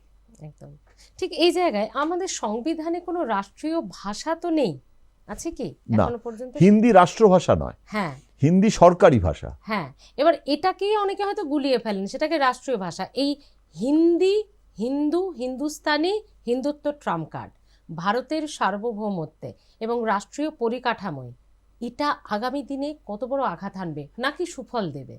না, আমি মনে করি যে আমাদের রাষ্ট্র উদারবাদী, বহুত্ববাদী, এটাই হওয়া উচিত। এমন মানে মেজরিটেরিয়ানিজমের শিকারও, মানে একটা, তাহলে তো ইসলামিক রাষ্ট্র যেরকম থিওক্রেটিক স্টেট, সেটাও তো আমাদের তো থিওক্রেটিক স্টেট নয়। ধর্মের ভিত্তিতে তো আমাদের রাষ্ট্র তৈরি হয়নি। আমরা তো এই যে এইটা থেকে তো এখন নতুন ট্রেন্ড আনা হচ্ছে, হিন্দু রাষ্ট্র গঠন করা হবে, হিন্দু রাষ্ট্র। এটা অফিশিয়ালি, এটা কিন্তু অফিশিয়ালি বিজেপি ডিনাই করে। অফিশিয়ালি যখন অফিশিয়ালি বলা হয় যে তোমরা সংবিধান সংশোধন করে হিন্দু রাষ্ট্র করবে কিনা, সেটা কিন্তু ওরা বলে না, আমরা তো এরকম কিছু বলিনি। কিন্তু তাদের নেতারাই, তাদের কর্মীরাই, যেরকম নেপাল হিন্দু রাষ্ট্র এবং অঘোষিত হিন্দু রাষ্ট্র বলা হচ্ছে ভারতকে, অর্থাৎ সংবিধানের পরিবর্তন করছি না, সেটা আগামী দিনে ভাবা যাবে। তার মানে কি, তার মানে একটা লং টার্ম প্ল্যান আছে, লং টার্ম প্ল্যান। না না না, এখানে যেটা হচ্ছে যে একজন, না না, একটা খুব সুন্দর উর্দু কবির একটা কবিতা আছে পাকিস্তান আর ভারতের এটা নিয়ে, তো বলেছিলে যে আমরা পাকিস্তান, আমরা তো চিরকাল এরকমই ছিলাম, কিন্তু তুমি তো ভারত, তুমি তো এমন ছিলে না, তুমি কেন আমার মতো হয়ে যাচ্ছ। মানে সে কবি বলছে যে আমি ইসলামিক মৌলবাদকে ভালোবাসি না, আমি ইসলামিক রাষ্ট্র মধ্যে আছি, এটা আমার দম বন্ধ হয়ে যায়, আমি বহুত্ববাদী কবি, কিন্তু তুমি তো এরকম ছিলে না, তুমিও এরকম কেন হয়ে যাচ্ছে। অর্থাৎ ইসলামিক মৌলবাদের জায়গায় তুমি একটা হিন্দু মৌলবাদকে নিয়ে এসে তুমি এটা এটা এটা কেন হচ্ছে, তুমি তো এমন ছিলে না। তো আমরা এরকম ছিলাম না, কিন্তু আমরা এরকম হতে যাচ্ছি, এটা আতঙ্ক হয়, আমার অন্তত আতঙ্ক হয়। এখানে কিন্তু বিজেপির নেতাদের কিছু করার নেই, তাদের মতাদর্শ এইটা, কিন্তু বুলডোজার দিয়ে গায়ের জোরে এটা চাপিয়ে দিতে গেলে আমার কিন্তু মনে হয় 140 কোটি ভারতবাসী এটা বুমেরাং হবে, এটা মেনে নিতে পারে না। আচ্ছা জয়ন্তদা, যেহেতু দিল্লি এবং কলকাতা পশ্চিমবঙ্গ এবং দিল্লিকে খুব ভালোভাবে দেখেছেন আপনি, বুঝেছেন আপনি, আপনার এত বছরের সাংবাদিকতা জীবন দিয়ে। তার মানে কি দিল্লি থেকে, কেন্দ্র থেকে বিজেপিকে সরানো যাবে না, রাজ্য থেকে মমতা বা তৃণমূলকে সরানো যাবে না বা সরাবে না মানুষ? কিন্তু এটার পেছনে এই যে সেটিং তত্ত্ব বলা হয় না, যে দিদি মোদি সেটিং আছে, আদৌ এই সেটিংটা কি, মানে এটা কি আছে? আমার মনে হয় এরকম কোনো সেটিং নেই। কংগ্রেস এবং সিপিএম এই দুটি দলের পক্ষ থেকেই সব থেকে বেশি বলা হয় সেটিং তত্ত্বটা। কিন্তু সেটিং, কেন আমি সেটিং তত্ত্বটা খারিজ করি, তার প্রথম কথা হলো যে আজকে বিজেপি তো প্রধান বিরোধী দল এখানে, কংগ্রেস সিপিএম কিন্তু নয়। তো বিরোধী দল হচ্ছে বিজেপি। এবং একটা কথা কিন্তু তোমাকে স্বীকার করতেই হবে, আমি তৃণমূল নেতাদেরও বলি, যে ডেভিলকেও তার শেয়ার দিও। যাকে তুমি শয়তান বলে মনে করো, ইংরেজিতে একটা কথা আছে না, তার অংশীদারিত্বটাও কিন্তু তাকে দিতে শেখো। তার কারণটা হচ্ছে বিজেপি এখানে 3টে এমএলএ ছিল, আজকে 77টা এমএলএ। বিজেপির এতগুলো এমএলএর জন্য রাজ্যসভায় লোক পাঠাতে পেরেছে বিজেপি। আমি অটল বিহারী বাজপেয়ীর সাথে কালকা মেলে ট্রেনে করে আসছিলাম, ইন্টারভিউ নিয়েছিলাম, বলেছিল আমার জীবনে সবথেকে বড় দুঃখ সেটা হচ্ছে যে আমি শ্যামাপ্রসাদ মুখার্জির সেক্রেটারি ছিলাম, শ্যামাপ্রসাদ মুখার্জির আমাদের জনসংঘের প্রতিষ্ঠাতা, বেঙ্গল মেয়ে আমরা কিছু করতে পারি না, কতদিন ধরে কমিউনিস্টরা আছে। অটল বিহারী বাজপেয়ী আমার জীবনে দুঃখ, যেদিনকে এখান থেকে সিপিএম ক্ষমতাচ্যুত হবে, বিজেপি আসবে, সেই দিন আমি সার্থক হবে আমার স্বপ্ন। তো অমিত শাহ আমাকে বলেছিলেন, অমিত শাহ নিজে বলেছিলেন যে আমি তো বিজেপির, তখন ও party president, BJP first press conference করেছিল অশোক রোডে পুরনো অফিসে, সেখানে বলেছিল যে আমরা প্যান ইন্ডিয়ান পার্টি হতে চাই, আমরা হিন্দি বলয়ের পার্টি হয়ে থাকতে চাই না। তো হিন্দি বলয়ের পার্টি থেকে যদি সর্বভারতীয় দল সত্যিকারের হতে হয়, তাহলে আমাকে বাংলা দখল করতে হবে, তাহলে আমাকে উত্তর পূর্বাঞ্চলের রাজ্যগুলো যেতে হবে, দক্ষিণ ভারত যেতে হবে। ওরা সেটা করছে, অসমে জেতায় ওদের একটা দারুণ হলো যে আমরা পারবো, ত্রিপুরাটা এসে গেল। কিন্তু একটা জিনিস ওরা বুঝতে পারে না, যে অসম আর বেঙ্গল আমরা বুঝি দুটো আলাদা রাজ্য, আলাদা রাজ্য মানে কালচারিও কিন্তু আলাদা। 2026-এ তো আপনি শুরুতেই বললেন যে তৃণমূলই জিতবে। আচ্ছা, এখন একটা নতুন চর্চা উঠেছে, মমতা বন্দ্যোপাধ্যায় তো বয়স হয়ে গেছে, নেক্সট সিএম অভিষেক বন্দ্যোপাধ্যায়। অভিষেক কি সেই জায়গাটা তৈরি করতে পেরেছেন? নিশ্চয়ই, নিশ্চয়ই। অভিষেক বন্দ্যোপাধ্যায়ের মতো একজন যোগ্য সেনাপতি, দেখো আমি নিজে অভিষেককে খুব ব্যক্তিগতভাবে তো ওকে আমি জন্ম থেকে দেখেছি, সেটা ব্যক্তিগতভাবে আমার ওর প্রতি একটা সহানুভূতি আছে। কিন্তু সেটার থেকেও বড় কথা হচ্ছে যে অনেকে ভাইপো ভাইপো ভাইপো বলে, মমতা বন্দ্যোপাধ্যায়ের কিন্তু একটা ভাইপো নেই, মমতা বন্দ্যোপাধ্যায়ের অনেকগুলো ভাইপো আছে। কেননা মমতা বন্দ্যোপাধ্যায়দের বংশটাতে ভাইয়ের এবং তাদের ছেলেদের সংখ্যা কিছু কম নয়। তারা কেউ ডাক্তার হয়েছে, কেউ অন্য পেশায় আছে, নানান রকমের আছে ভাইপো, এবং ভাইজিও আছে। তো এতগুলো ভাইপোর মধ্যে বলে না জুহুরি তার এটা চিনতে পারে, ঠিক মমতা বন্দ্যোপাধ্যায় কিন্তু সকলের জন্যই কিন্তু লেভেল প্লেইং ফিল্ড ছিল। সেখানে অভিষেক বন্দ্যোপাধ্যায় সে যে ভাইপোকে রাজনীতিতে নিয়ে এসেছে, কে নিয়ে এসেছে? অভিষেক তো নিজে আসেনি, সে তো এইটুকু বাচ্চা হাতে, তখন তৃণমূল কংগ্রেস জিন্দাবাদ জিন্দাবাদ করে ঘরেতে, হ্যাঁ, তো কিছুই বোঝে না, হ্যাঁ, দিদি মার খাচ্ছে, আন্দোলন চলছে, কিন্তু একটা ওই আবহতে ও তো কালীঘাটেই তখন ওই বাড়িতেই থাকতো, তো ও তো যেতে চাইতো না। ও এমনকি ও যখন লতা ওর মা যখন আলাদা ফ্ল্যাটে গেল, ও এখান থেকে যেত না। যাই হোক, সেটা ব্যক্তিগত গল্পে যাব না। কিন্তু মোদ্দা জিনিসটা হচ্ছে যে অভিষেক কিন্তু অর্জন করেছে, ওর যে বুদ্ধি, ওর যে ধরনের স্টাইল অফ ফাংশনিং, অনেকে বলছে না যে এত আধুনিক, বললাম যে আধুনিক যুগে আধুনিক হওয়াটাই তো উচিত কাজ। বুদ্ধদেব ভট্টাচার্য তিনি মোবাইলে টেক্সট করতে পারতেন না, এটা কি খুব একটা বিরাট কৃতিত্বের ব্যাপার? তার জন্য কি উনি ঋত্বিক ঘটক হয়ে গেলেন? এটা ভেবে কি আমরা একদম গদগদ ভক্তিতে, আমি বুদ্ধবাবুকে খুব শ্রদ্ধা করি, কিন্তু তাকে আমি বলছি I have to B updated, তা না হলে তো আমি পারবো না। তো এই যে মমতা বন্দ্যোপাধ্যায়কে বাদ দিয়ে অভিষেক হতে পারে না, এটা অভিষেক বন্দ্যোপাধ্যায় জানে না? জানে তো মমতা বন্দ্যোপাধ্যায়, কিন্তু অভিষেক বন্দ্যোপাধ্যায় তিনি নিজে যেভাবে ধাপে ধাপে ধাপে এগোচ্ছেন, আমি মনে করি যে মমতা বন্দ্যোপাধ্যায়ের পর তৃণমূল কংগ্রেসের মুখ্যমন্ত্রীর পদপ্রার্থী মমতা বন্দ্যোপাধ্যায়ের পর অভিষেক বন্দ্যোপাধ্যায় ছাড়া আর কেউ হতে পারবে না। আচ্ছা কিন্তু হ্যাঁ, সেটা কবে, কিভাবে তার উত্তরণ হবে, সেটা কে সেটাই। ঠিক করবেন? মমতা বন্দ্যোপাধ্যায় ঠিক করবেন। ঠিক যেভাবে অভিষেককে নিয়ে এসেছেন ঠিক সেভাবেই জায়গাটা অভিষেক কখন হবে, কিভাবে হবে, তার জন্য আমাদের একটু ধৈর্য ধরাটা ভালো। অনেকে বলেন যে শুভেন্দু অধিকারী মমতা বন্দ্যোপাধ্যায়ের পরেই ছিলেন, আর এটাই নাকি ক্ল্যাশ অভিষেক বন্দ্যোপাধ্যায় বনাম শুভেন্দু অধিকারীরা, সেজন্যই দল থেকে সরে যাওয়া, এই এত কিছু, মানে সত্যি কি দুজনের মধ্যে ক্ল্যাশ? ব্যাপারটা না এত একটু অতি সরলীকৃত হয়ে যাবে শুধুমাত্র এই জন্যেই। তাহলে তো অভিষেককে সরিয়ে দিলে কি তাহলে শুভেন্দু ফিরে এসে মমতার পরে পরবর্তী মুখ্যমন্ত্রী প্রার্থী হয়ে যাবে? মানে এগুলো খুব হাস্যকর, মানে গল্পের গরু গাছে ওঠে। যেটা হয়েছে যে শুভেন্দু এবং অভিষেকের মধ্যে যে মত পার্থক্য বা যে ধরনের দূরত্ব তৈরি হয়েছিল সেটা তো মানে হার্ড রিয়েলিটি, সেটা নিয়ে কোনো অস্বীকার করে। কিন্তু তার জন্য শুভেন্দু দল ছেড়ে, মানে অভিষেকের জন্য দল ছেড়ে চলে গেছেন কি না শুধুমাত্র সেই জন্য, সেটা শুভেন্দু অধিকারী একমাত্র বলতে পারবেন। কারণ আমার মনে হয় যে শুধুমাত্র সেজন্যে নয়, মানে শুভেন্দু অধিকারীর আর যাই হোক, শুভেন্দু অধিকারী নিশ্চয়ই হিন্দু রাষ্ট্র স্থাপনের রাত্রিবেলা স্বপ্ন দেখেছিলেন যে কালকে থেকে আমি বিজেপিতে যাব, কেননা আমাকে হিন্দু রাষ্ট্রটা গঠন করতে হবে, আর সেটা নিশ্চয়ই নয়।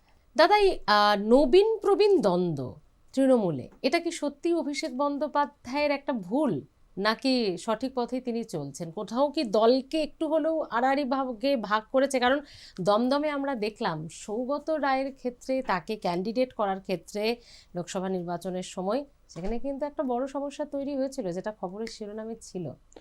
না, আমার মনে হয় যে এখানে ওই কতগুলো ভুল ধারণাও আছে। অর্থাৎ মমতা বন্দ্যোপাধ্যায় নবীন বিরোধী আর অভিষেক বন্দ্যোপাধ্যায় প্রবীণ বিরোধী, এই একটা দুটো মানে অ্যাকিউট মানে আর কি বিশেষণ, আমার মনে হয় দুটোই ভুল।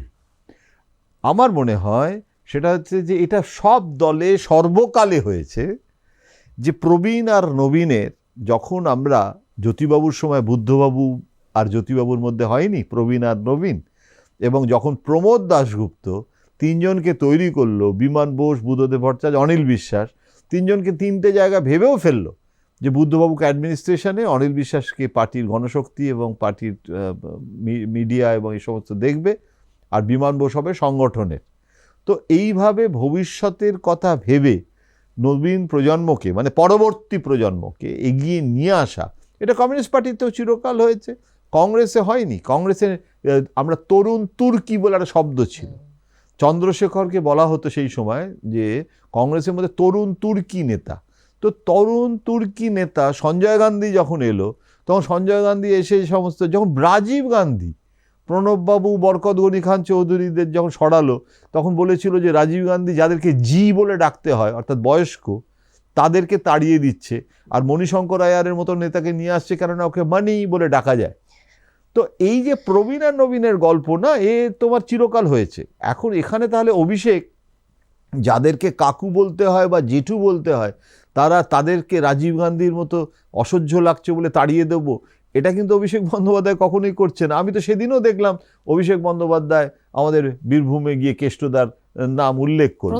সুতরাং আমার যেটা মনে হয় যে এটা একদিক থেকে বরং মেকানিজম হিসেবে ভালো, যে মমতা বন্দ্যোপাধ্যায় একটা constituency of the old people তাকে অ্যাড্রেস করছে, আবার অভিষেক বন্দ্যোপাধ্যায় একটা নবীন প্রজন্মকে, যারা আধুনিক প্রযুক্তি নির্ভর, তাদের ভাবনা চিন্তা আলাদা, তারা ইউবা বলে একটা সংগঠন থেকে, তারপরে যুব, তারপরে এই সমস্ত, তারা সোশ্যাল মিডিয়া করে, তারা তো এইটা, তারা ফুটবল করে, তারা টুর্নামেন্ট করে ডায়মন্ড হারবারে, তো এটা আর একটা অ্যাড্রেস করছে একটা কনস্টিটিউয়েন্সিকে। এবং সাংবাদিকরা কি এখন সাদাকে সাদা, কালোকে কালো এগুলো বলতে ভয় পাচ্ছে? সাংবাদিকতা কি কোথাও বিক্রি হয়ে গেছে দাদা? এই ব্যাপারে অনেকবার এটা নিয়ে আলোচনা হয়েছে, এবং একবার টলি ক্লাবে একটা আলোচনা সভাই ছিল এই সাংবাদিকতা এবং দুর্নীতি। আমার সেদিনও যা বলেছিলাম আজ থেকে বেশ কয়েক বছর আগে, আজও একটাই কথা বলি, যেরকম ভালো পুলিশ খারাপ পুলিশ হয়, ভালো ডাক্তার খারাপ ডাক্তার হয়, তো ভালো সাংবাদিক খারাপ সাংবাদিক বাই কেন হবে না? মানে সব সাংবাদিকরা সৎ এটাও যেমন আমি বলি না, সব সাংবাদিকরা চোর এটাও বলার কোনো মানে হয় না। এখন এগুলো কেস টু কেস, এটা তো ভ্যারি করতেই পারে, এবং এবং অতীতে হয়নি, অতীতে যা কিছু হয়েছে সব সৎ, মানে অতীতের যা মানে সেই সোনামুগের ডালও আজ নেই, এই মোহনবাগান ক্লাবও আজ আর নেই, এই যে ভাবনাটা এখানে। সুতরাং আজকের যা কিছু হচ্ছে সব খারাপ, সব চোর তা নয়, অতীতেও ছিল। এবং কম্প্রোমাইজ করা, পৃষ্ঠপোষকদের কাছে নতজানু হওয়া, এটা, তবে হ্যাঁ, বিদ্রোহী একটা সাংবাদিক, মানে একটা যাকে বলে একদম রিবেল, সেইটা স্বাধীনতা সংগ্রাম যখন হতো তখন তো খবরের কাগজটা ছিল ব্রিটিশ সাম্রাজ্যবাদী শক্তির বিরুদ্ধে একটা লড়াই, মানে স্বাধীনতা সংগ্রাম আর খবরের কাগজ, হ্যাঁ, মানে সেই সময়কার ধরো অমৃতবাজার পত্রিকা স্বাধীনতা আন্দোলন করছে, সে তো স্বাধীনতা সংগ্রামী আর সাংবাদিকের মধ্যে কোনো ভেদ জ্ঞান ছিল না। কিন্তু যখন আস্তে আস্তে সাংবাদিকতাটা যখন আমার পেশা হলো, আমি স্বাধীনতার পর পেশাদারি সাংবাদিক, অর্থাৎ যেমনভাবে তুমি ব্যাংকে চাকরি করো, যেভাবে তুমি একটা অন্য কোনো কাছারি বাড়িতে গিয়ে তুমি সওদাগরি অফিসে চাকরি করো, সেভাবে আমি খবরের কাগজে চাকরি করি। সুতরাং মাস গেলে মাইনে পাই, প্রভিডেন্ট ফান্ড গ্র্যাচুইটি পাই, আমাকে বোনাস দেওয়া হয়, আমার ইনসেন্টিভ হয়। তো আমি একটা মোড অফ প্রোডাকশানের মধ্যে আমি একটা নাটবল্টু হয়ে উঠি সেই উৎপাদন ব্যবস্থায়। তখন কিন্তু সেই স্বাধীনতা সংগ্রামের যে ডেডিকেশন সেটা থাকে না। সবাই যে চোর হয়ে গেছে, প্রেসার কি খুব বেশি, পলিটিক্যাল প্রেসার অতীতেও ছিল। ইন্দিরা গান্ধীর সময় যা ইন্দিরা গান্ধীর সময় পলিটিক্যাল প্রেসার কিছু কম ছিল। একটা সাদা হিন্দুস্তান টাইমস কাগজ বেরিয়েছিল, মানে প্রথম পাতাটা সাদা, প্রতিবাদে, কেননা বলা হয়েছিল যে এগুলো ছাপা হবে না, এটা ছাপা হবে না, এটা ছাপা হবে না। ওরা হিন্দুস্তান টাইমসের কাগজটা বের করেছিল, কে কে বিড়লা মালিক, একটা সাদা কাগজ, ওপরে হিন্দুস্তান টাইমসের লোগো। তো সেটা ছিল প্রতিবাদ, নীরব প্রতিবাদ। সুতরাং এইটা তো অতীতেও হয়েছে। আজকে মিসাতে কেউ কম গ্রেপ্তার হয়েছে? সাংবাদিকরা কুলদীপ নায়ার থেকে শুরু করে আমাদের নিখিল চক্রবর্তী, যারা এমার্জেন্সি বিরুদ্ধে। সুতরাং সেদিনও ছিল। হ্যাঁ, এটা বলতে পারো যে গোটা পৃথিবী জুড়ে একটা পোস্ট ট্রুথ এরা এসেছে, ট্রাম্পের সময় থেকে নয়, ট্রাম্পের কিছু আগে থাকতেই শুরু হয়েছে। আসলে এমার্জেন্সি না করেও অঘোষিতভাবে সংবাদ মাধ্যমকে নিয়ন্ত্রণ করা যায়, সংবাদপত্রের মালিকদের মাধ্যমে আরো বেশি করে। এই যে corporate control over Indian media, এটা কংগ্রেস জমানাতেও ছিল, বিজেপি জমানাতে বেড়েছে বই কমেনি। আগামী দিনে বিজেপি যদি না থাকে তাহলে এই কালচারটা চলে গিয়ে আবার আমরা দাও ফিরে সে গণতন্ত্র। হ্যাঁ, আমি লিটল সিনিক্যাল অন দ্যাট। রাজনীতি জয়েন করতে চান? আপনি তো নাকি মমতা বন্দ্যোপাধ্যায়ের খুব ঘনিষ্ঠ, তো দিদি যদি অফার করেন? কখনো রাজনীতিতে আসবো না, এটুকু আমি। মমতা বন্দ্যোপাধ্যায় বললেও? মমতা বন্দ্যোপাধ্যায়কে আমি শ্রদ্ধা করি, খুব ভালোবাসি, এবং এটা ব্যক্তিগত। এবং আমাকে অনেকে বলেছে যে আপনি এত মমতা বন্দ্যোপাধ্যায়ের উপর কৃতজ্ঞ কেন? কৃতজ্ঞতারও না ডেট অফ এক্সপায়ারি থাকে। আপনার কৃতজ্ঞতার ডেট অফ এক্সপায়ারি হয়ে গেছে দাদা, এবার আপনি এই কৃতজ্ঞতাটা ছেড়ে দিন। আমাকে বিজেপির সমর্থক কিছু লোকজন, আমার সাথে বিজেপির নেতাদের ব্যক্তিগত সম্পর্ক খারাপ নয়। আমি কোনো রকমভাবেই কোনো রাজনৈতিক নেতাদের সাথে কোনো ব্যক্তিগতভাবে কোনো কটুতা, কারণ আমাদের সময় সাংবাদিকতাটাতে এরকম তুতু ম্যামাটা কিন্তু ছিল না, মানে আমাদের জার্সি গায়ে দিতে হতো না। মানে আমি বাজপেয়ী আডবাণীর কাছে যেতাম এবং তখন কিন্তু মমতারও ঘনিষ্ঠ ছিলাম, কিন্তু আমাকে কখনো বিজেপি আমাকে ব্রাত্য করে দেয়নি। আমি যখন বুদ্ধবাবুর ঘনিষ্ঠ ছিলাম, কিন্তু তখনও আমি মমতা বন্দ্যোপাধ্যায়েরও তো ঘনিষ্ঠ ছিলাম। সুতরাং ব্যক্তিগত সম্পর্ক কিন্তু কখনো খবরের অন্তরায় হয়ে দাঁড়ায়নি। এখন তো অনেক সাংবাদিকও যেভাবে নিজেদের ইউটিউব ব্লগ, যেরকমভাবে হয়তো মমতাকে প্রতিনিয়ত আক্রমণ করে ব্যক্তিগতভাবে আক্রমণ করার থেকে সোজা কাজ তো আর কিছু হয় না। আমি যখন দিল্লিতে গেছি তখন আমার থাকার জায়গা নেই, হয়তো 7 দিনের জন্য থেকেছি, কিন্তু আমি মমতার ফ্ল্যাটে সস্ত্রীক, সেখানে আমাকে থাকার জায়গা দিয়েছিল, কেননা ওখানে ঘর খুঁজে পেতে সময় লাগে, ঘর পাওয়া যাচ্ছিল না। হ্যাঁ, তো এবং সবথেকে মজার ব্যাপার, ওখানে বাড়িওয়ালা বলেছিল যে বউকে দেখাতে হবে, তা না হলে আমাদের রেজিস্ট্রি ম্যারেজ নয়, আগেকার দিনের অগ্নি সাক্ষী করে বিয়ে, তো বলছে যে ফটো দিখাও, বললাম যে ফটো তো ওখানে রয়েছে, আবার তাহলে আমাকে এখন তখন কলকাতা তার যেতে এরকম হবে। এই মোবাইল নয়। হ্যাঁ, তো বলছে নেই তো হ্যাঁ। পত্নী কো লে আও, ওরে দেখেগা সর্বনাশ। তবে বাড়ি দেবে। হ্যাঁ, তো তো আমি কোথায় রাখবো তাকে? হ্যাঁ, তো তখন আমি মমতা চিত্ত বসুর বাড়িতে ফরওয়ার্ড ব্লকের নেতা, আমি যখন একা গেছিলাম তখন ওনার সার্ভেন্টস কোয়ার্টার একটা ছিল।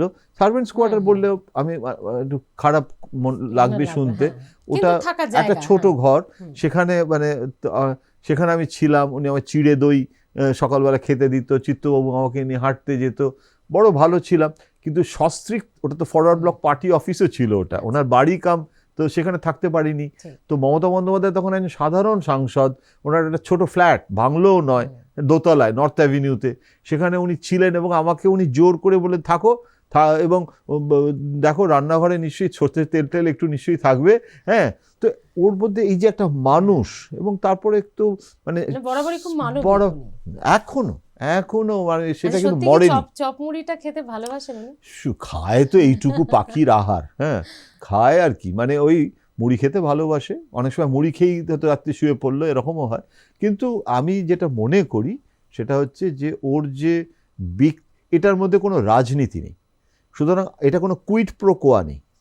যেদিনকে আমি ওর কাছ থেকে গিয়ে কোনো রাজনীতির কিছু চাইব, বা আমি যদি কিছু আমাকে কখনো বলাও হয়, তাহলেও কিন্তু আমি আমার ব্যক্তিগত সম্পর্কটা আমার কাছে অনেক বেশি বড় পাওয়া। মানে আজকে যদি মমতা বন্দ্যোপাধ্যায়, আমি একবার আডবাণীকে বলেছিলাম যে আজকে আপনি বিজেপির নেতা বলে কিন্তু আপনার সাথে আমার সম্পর্কটা নয়। ধরুন আপনাকে বিজেপি তাড়িয়ে দিল, যা অবস্থা দেখছি জিন্নার সেই বিবৃতির পর, আপনি হয়তো কোথাও নেই, তো আপনি হয়তো মায়াবতীর পার্টিতে আপনি জয়েন করলেন, মজা করে বলেছিলাম যে আপনি বহুজন সমাজ পার্টির নেতা লালকৃষ্ণ আডবাণী, তাহলে কি আপনার সাথে আমার সম্পর্কটা খারাপ হয়ে যাবে? আজকাল এটা হয় না। আজকাল কিরকম হয়, মানে আমি যদি মমতা বন্দ্যোপাধ্যায়ের ঘনিষ্ঠ, তারপরে দেখছি যে হয়তো অন্যান্য পার্টির নেতারা তারা হয়তো আমাকে বলবে হ্যাঁ যে অ্যান্টি। হ্যাঁ, তো আমি মনে করি যে প্রত্যেকটা মানুষকে তাকে ব্যক্তিগতভাবে শ্রদ্ধা এবং এটা আমি অন্তত আমি অকৃতজ্ঞ হতে পারবো না। এবং আমি কখনো রাজনীতি, আরেকটা কথা বলা খুব জরুরি, যে দূর থেকে না সব সবুজ ঘাস আরো সবুজ লাগে, রাজনীতি করাটাও কিন্তু সকলের দ্বারা সম্ভব নয়। অনিল আম্বানি রাজ্যসভার সদস্য হয়েছিল, পালিয়ে গেছে। কত সাংবাদিকও রাজ্যসভায় গেছে, তারা পেরে ওঠেনি, অসুস্থ হয়ে উঠেছে। এই কদিন আগে আমি টুম্পাইয়ের একটা সাক্ষাৎকার দেখছিলাম, বলে যে আর জীবনে কখনো রাজনীতিতে যাব না। তো মানে আমাদের প্রতিদিনের যিনি সম্পাদক, আমার অত্যন্ত মানে ভ্রাতৃপ্রতিম এবং বন্ধু, তো ওর সেই, তো সুতরাং সবার জন্য সব অমিতাভ বচ্চন ওই রকম স্ট্রেচারের লোক, রাজনীতি এত নরেন্দ্র মোদীর সাথে ভালো রিলেশন, চাইলেই এক্ষুনি একটা কোনো পদ পেতে পারে, পালিয়ে গেছে, এরকম আমি বিরাট লম্বা তালিকা দিতে পারি। সুতরাং মানে এই যে হর ইনসানকে লিয়ে রাজনীতি মানে সামাল নেই পায়েগা, এটা বলেছিল, মানে যে সবাই সব কিছু পেরে, এই যে দূর থেকে লাগে না যে কি সুন্দর জীবন, কিন্তু জীবনের সকালবেলা ঘুম থেকে উঠেই যদি বাড়িতে 100টা লোক 10টা কাগজ নিয়ে দাঁড়িয়ে আছে, হ্যাঁ, উড়ে বাপরে বাপ, এটা সকলের জন্য না। আচ্ছা, অনেকে বলেন মমতা বন্দ্যোপাধ্যায়ের গান কবিতা শুনলে নাকি হাসি পায়, মানে তারা সেইভাবে ব্যাপারটাকে ট্রোল করেন। তো মমতা বন্দ্যোপাধ্যায়ের গান কবিতা ছবি আপনার কিরকম লাগে? আমার তো ভালোই লাগে। তার কারণটা হচ্ছে যে প্রথম কথা হচ্ছে যে গান এবং গানে ওর গলায় যথেষ্ট সুর আছে, এটা নিয়ে তো কোনো সন্দেহ নেই। বয়স হয়েছে, তার ফলে, এবং ওই রকমভাবে একটা রাজনৈতিক বক্তৃতা দিয়ে চিৎকার করে বক্তৃতা দিয়ে এখনও যে এরকম সুর আছে, এবং গানের যে কথাগুলো লিখেছে, এবং এখন যে অনেক গান সমস্ত হয়, এটা ওনার হবি, এটা ওনার প্যাশন। তো আর গান অথবা ছবি বা এটা না করে উনি যদি আরও অন্য কতগুলো আজে বাজে কাজ করতেন, তাহলে কি ভালো লাগতো? তাই একটা বাঙালি মানুষ গান গাইছেন, ছবি আঁকছেন, তো এটা তো ভালো কাজ করছেন, উনি তো চুরি ডাকাতি করছেন না। হ্যাঁ, উনি তো, আচ্ছা উনি যদি এটা না করে, উনি যদি প্রত্যেকটা সন্ধ্যেবেলায় বসুন্ধরা রাজে কিংবা আরও এরকম নাম অনেকের বলতে পারি, তাদের মতো একটা পার্টি লাইফে চলে যেতেন এবং সেইভাবে সন্ধ্যেটা কাটাতেন গান না গিয়ে, তখন আমাদের ভালো লাগতো সেই মমতাকে দেখতে। তিনজন মুখ্যমন্ত্রীকেই দেখেছেন পশ্চিমবঙ্গের, মমতা বন্দ্যোপাধ্যায়, তার আগে বুদ্ধবাবু, তার আগে জ্যোতিবাবু। যদি বলি তিনজনের মধ্যে বেস্ট সিএম কে, কি বলবেন? আমি বলবো মমতা বন্দ্যোপাধ্যায়। কেন? তার কারণ হচ্ছে এটা তুলনামূলক আলোচনা, এবং এটা ঠিক এইভাবে, এগুলো আমাদের এখন টেলিভিশনের সাক্ষাৎকারের একটা স্টাইল, তার ফলে এটা একটা র্যাপিড ফায়ারের মতো, কিন্তু এগুলোর অনেক তুলনামূলক বিশ্লেষণ করা প্রয়োজন। এবং কাউকে শ্রেষ্ঠ বলা মানে অন্যকে ছোট করা, সে অর্থেও বলছি না। আমি কোন পার্সপেক্টিভ থেকে বলছি সেইটা জানা দরকার। আর একটা পার্সপেক্টিভ থেকে আরেকজন বলতে পারে অন্যভাবে। আমি জ্যোতি বসু, উনি আজ নেই, এবং আমাদের ভারতীয় সংস্কৃতিতে, বিশেষ করে বাঙালি সংস্কৃতিতে, আমরা অবিচুয়ারি লিখতে গেলেও যেন খারাপ লিখতে পারি না। মানুষটা যখন বেঁচে থাকে তখন তার মানে অনেক রকমের নিন্দে মন্দ করি, কিন্তু চলে যাওয়ার পরে তিনি মহান ছিলেন বলি। কিন্তু আমি মনে করি যে জ্যোতি বসুর যেহেতু যখন মুখ্যমন্ত্রী, তখন আমি বর্তমান কাগজে 1984 সালে একজন গ্রাউন্ড জিরো রিপোর্টার, এবং 84 সাল থেকে জ্যোতিবাবুকে শেষ দিন পর্যন্ত, মানে যতদিন উনি মুখ্যমন্ত্রী ছিলেন ততদিন কভার করেছি, দেখেছি, কখনো দিল্লিতে, কখনো কলকাতায়। তার ফলে খুব ঘনিষ্ঠভাবে জ্যোতিবাবুকে ফলো করেছিলাম।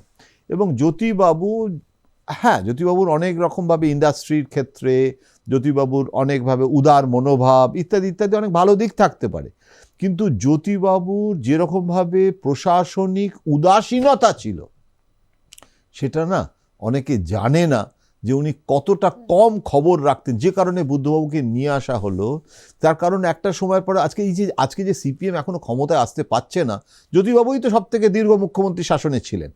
পুরো পার্টিটার যে লুম্পেনাইজেশনটা, এটা শুধুমাত্র পার্টির জন্য হয়েছে, রাইটার্স বিল্ডিংয়ের জন্য হয়নি, আলিমুদ্দিনের জন্য হয়েছে, এরম নয়।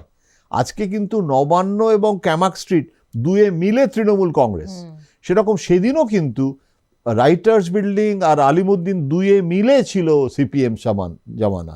এবং জ্যোতিবাবুর সময় যেরকম, জ্যোতিবাবু যখন আমাদের একটা ধর্ষণের ঘটনায় বানতলায়, তখনও তো জ্যোতিবাবু কি বলেছিলেন যে এরকম রেপ তো কত হয়, এবং কীরকমভাবে প্রত্যেকটা জেলায় জেলায় যে মানে সিপিএমের যে একটা লুম্পেন বাহিনী, তারা যেভাবে সরকারের সমস্ত মানে অধ্যাপনা থেকে শুরু করে সমস্ত জায়গায় একদম কমপ্লিটলি ডিটোরেশন অফ বেঙ্গল যে পিছিয়ে গেছে, তার বিধান রায়ের পর জ্যোতি বসু একটা সাংঘাতিকভাবে একটা নিম্নগামী হয়েছে। বরং বুদ্ধবাবু সত্যি ইন্ডাস্ট্রিটাকে একমাত্র কতগুলো কতিপয় শিল্পপতিদের মানে সঙ্গে একটা ডিনার এবং একটা পার্টির মধ্যে সীমাবদ্ধ না রেখে, ওটা সোমনাথবাবু আর জ্যোতিবাবুর যৌথ একটা ব্যাপার ছিল, সেটা বুদ্ধবাবু কিন্তু চেষ্টা করেছিলেন।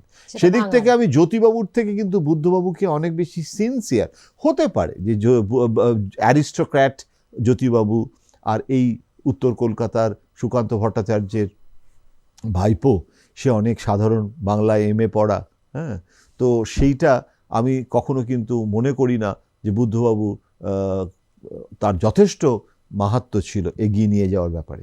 কিন্তু বুদ্ধবাবু সফল হননি। তার অসফলতার জন্য, তার ব্যর্থতার জন্য মমতাকে দায়ী করাটা, এটাও আবার বাড়াবাড়ি, কেননা এটা তো একটা ব্যর্থতা।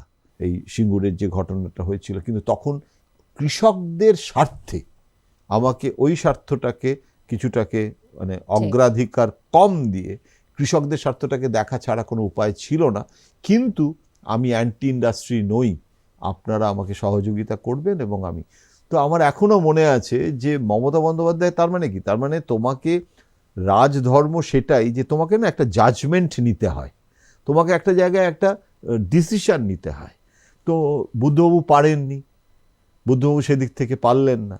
আর জ্যোতিবাবু কোনো ভেতরে না ঢুকে, এমনকি জ্যোতিবাবুকে চিফ সেক্রেটারি যদি বড় কিছু ফাইল বা রিপোর্ট নিয়ে আসতো, উনি বলতেন থাক একটা জিসটা বলে দাও। তো উনি কোনো কিছুর যে গভীরে যাওয়া জ্যোতিবাবু কোনোদিন যাননি।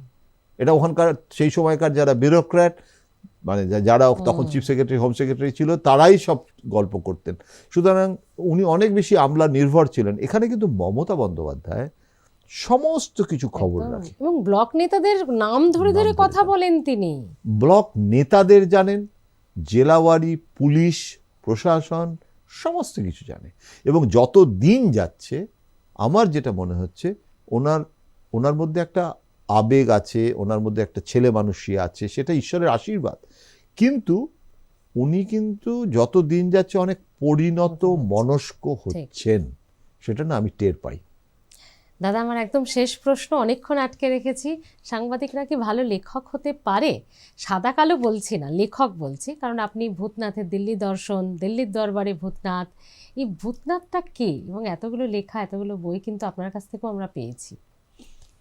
এটা ট্রায়াল অ্যান্ড এরার। জানো, প্রথম কথা হচ্ছে যেরকম জীবনানন্দ বলেছিলেন না যে সকলেই কবি নয়, কেউ কেউ কবি। তো সব সাংবাদিক, অনেকে আছে সাংবাদিক হয়ে লেখক হতে চায়, অনেকে আছে যারা লেখক সাংবাদিক দুটো হতে চায়। সন্তোষ কুমার ঘোষ প্রথম, মানে নিউজ এডিটর অফ আনন্দবাজার, দ্বিদেন নিউজ এডিটর অফ আনন্দবাজার, তিনি প্রথম সাহিত্য এবং সাংবাদিকতাকে মেলাতেও চেয়েছিলেন।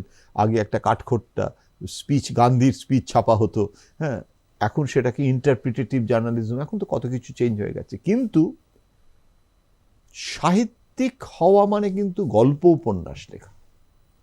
আমি তো এখনো পর্যন্ত কোনো উপন্যাস বা গল্প লিখিনি। আমি যেটুকু লেখার চেষ্টা করেছি সেটা হচ্ছে নন ফিকশন, মানে প্রবন্ধ। এবং সেখানেও কিন্তু আমি নিজেকে সাংবাদিক হিসেবে, তুমি আমাকে বলতে পারো যে প্রবীণ সাংবাদিক, অনেক বয়স হয়ে গেছে, কিন্তু লেখক হিসেবে আমি এখনো নিজেকে ট্রেনি লেখক বলে মনে করি। আমি মনে করি যে আমি একজন প্রশিক্ষণপ্রাপ্ত লেখক। বিভিন্ন লেখকদের লেখা আমি পড়ি, সেটা শীর্ষেন্দু থেকে প্রচেতগুপ্ত, এবং আমি শেখার চেষ্টা করি, অনেক প্রশ্ন করি তাদের।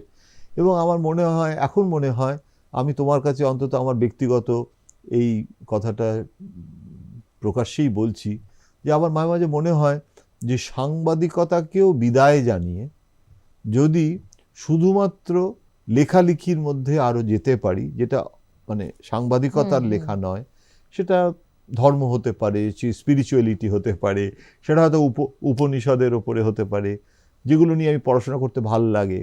কিন্তু যেটাই করি সেটার আমি এখন প্রশিক্ষণ নিচ্ছি। সুতরাং আমি এখনও ট্রেনি লেখক। বাংলা এই এতে মানে বইয়ের জগতে এত লেখক হয়ে গেছে। আমাকে একজন প্রকাশক খুব ভালো বলেছেন যে দেয়ার আর অনলি রাইটার্স, দেয়ার আর অনলি অথার্স, নো রিডার। মানে সকলেই লেখক, পাঠক নেই, শুধু লেখক। মানে প্রত্যেকেই লেখে। ফেসবুক আর ইনস্টাগ্রাম, সোশ্যাল মিডিয়া দেখলে তো মনে হয় যে সকলেই কবি নয়, কেউ কেউ কবি। ওটা উল্টো করে নীরেনবাবু বলেছিলেন যে কেউ কেউ নয়, আসলে সকলেই কবি। তো আমার মনে হয় এখন সকলেই লেখক। কিন্তু আমি নিজেকে একদম, মানে আমি মনে করি যে এখনো পর্যন্ত আমি একজন ট্রেনি লেখক, এবং আমি না লেখক হতে চাই। খুব ভালো লাগলো দাদা, এতক্ষণ কথা বলে অনেক কিছু জানতে পারলাম, অনেক অনেক ফ্ল্যাশব্যাকে আপনাকে পৌঁছে দিতে পারলাম একদম, সেটা রাজনৈতিক বিশ্লেষক হিসেবে, বিশিষ্ট সাংবাদিক হিসেবে। দাদা সুস্থ থাকুন, ভালো থাকুন। তুমিও ভালো থাকো, তুমিও সকলকে নিয়ে আনন্দ করে, চ্যানেলের সবাইকে নিয়ে হই হই করে সাংবাদিকতা করো। একদম, আপনারাও খুব ভালো থাকুন, সুস্থ থাকুন, আর অবশ্যই দেখতে থাকুন আর+ নিউজ ডিজিটাল। আর কেমন লাগলো আজকের এই আলোচনা, এই আড্ডা, জানাতে ভুলবেন না কমেন্টে। ভালো থাকবেন।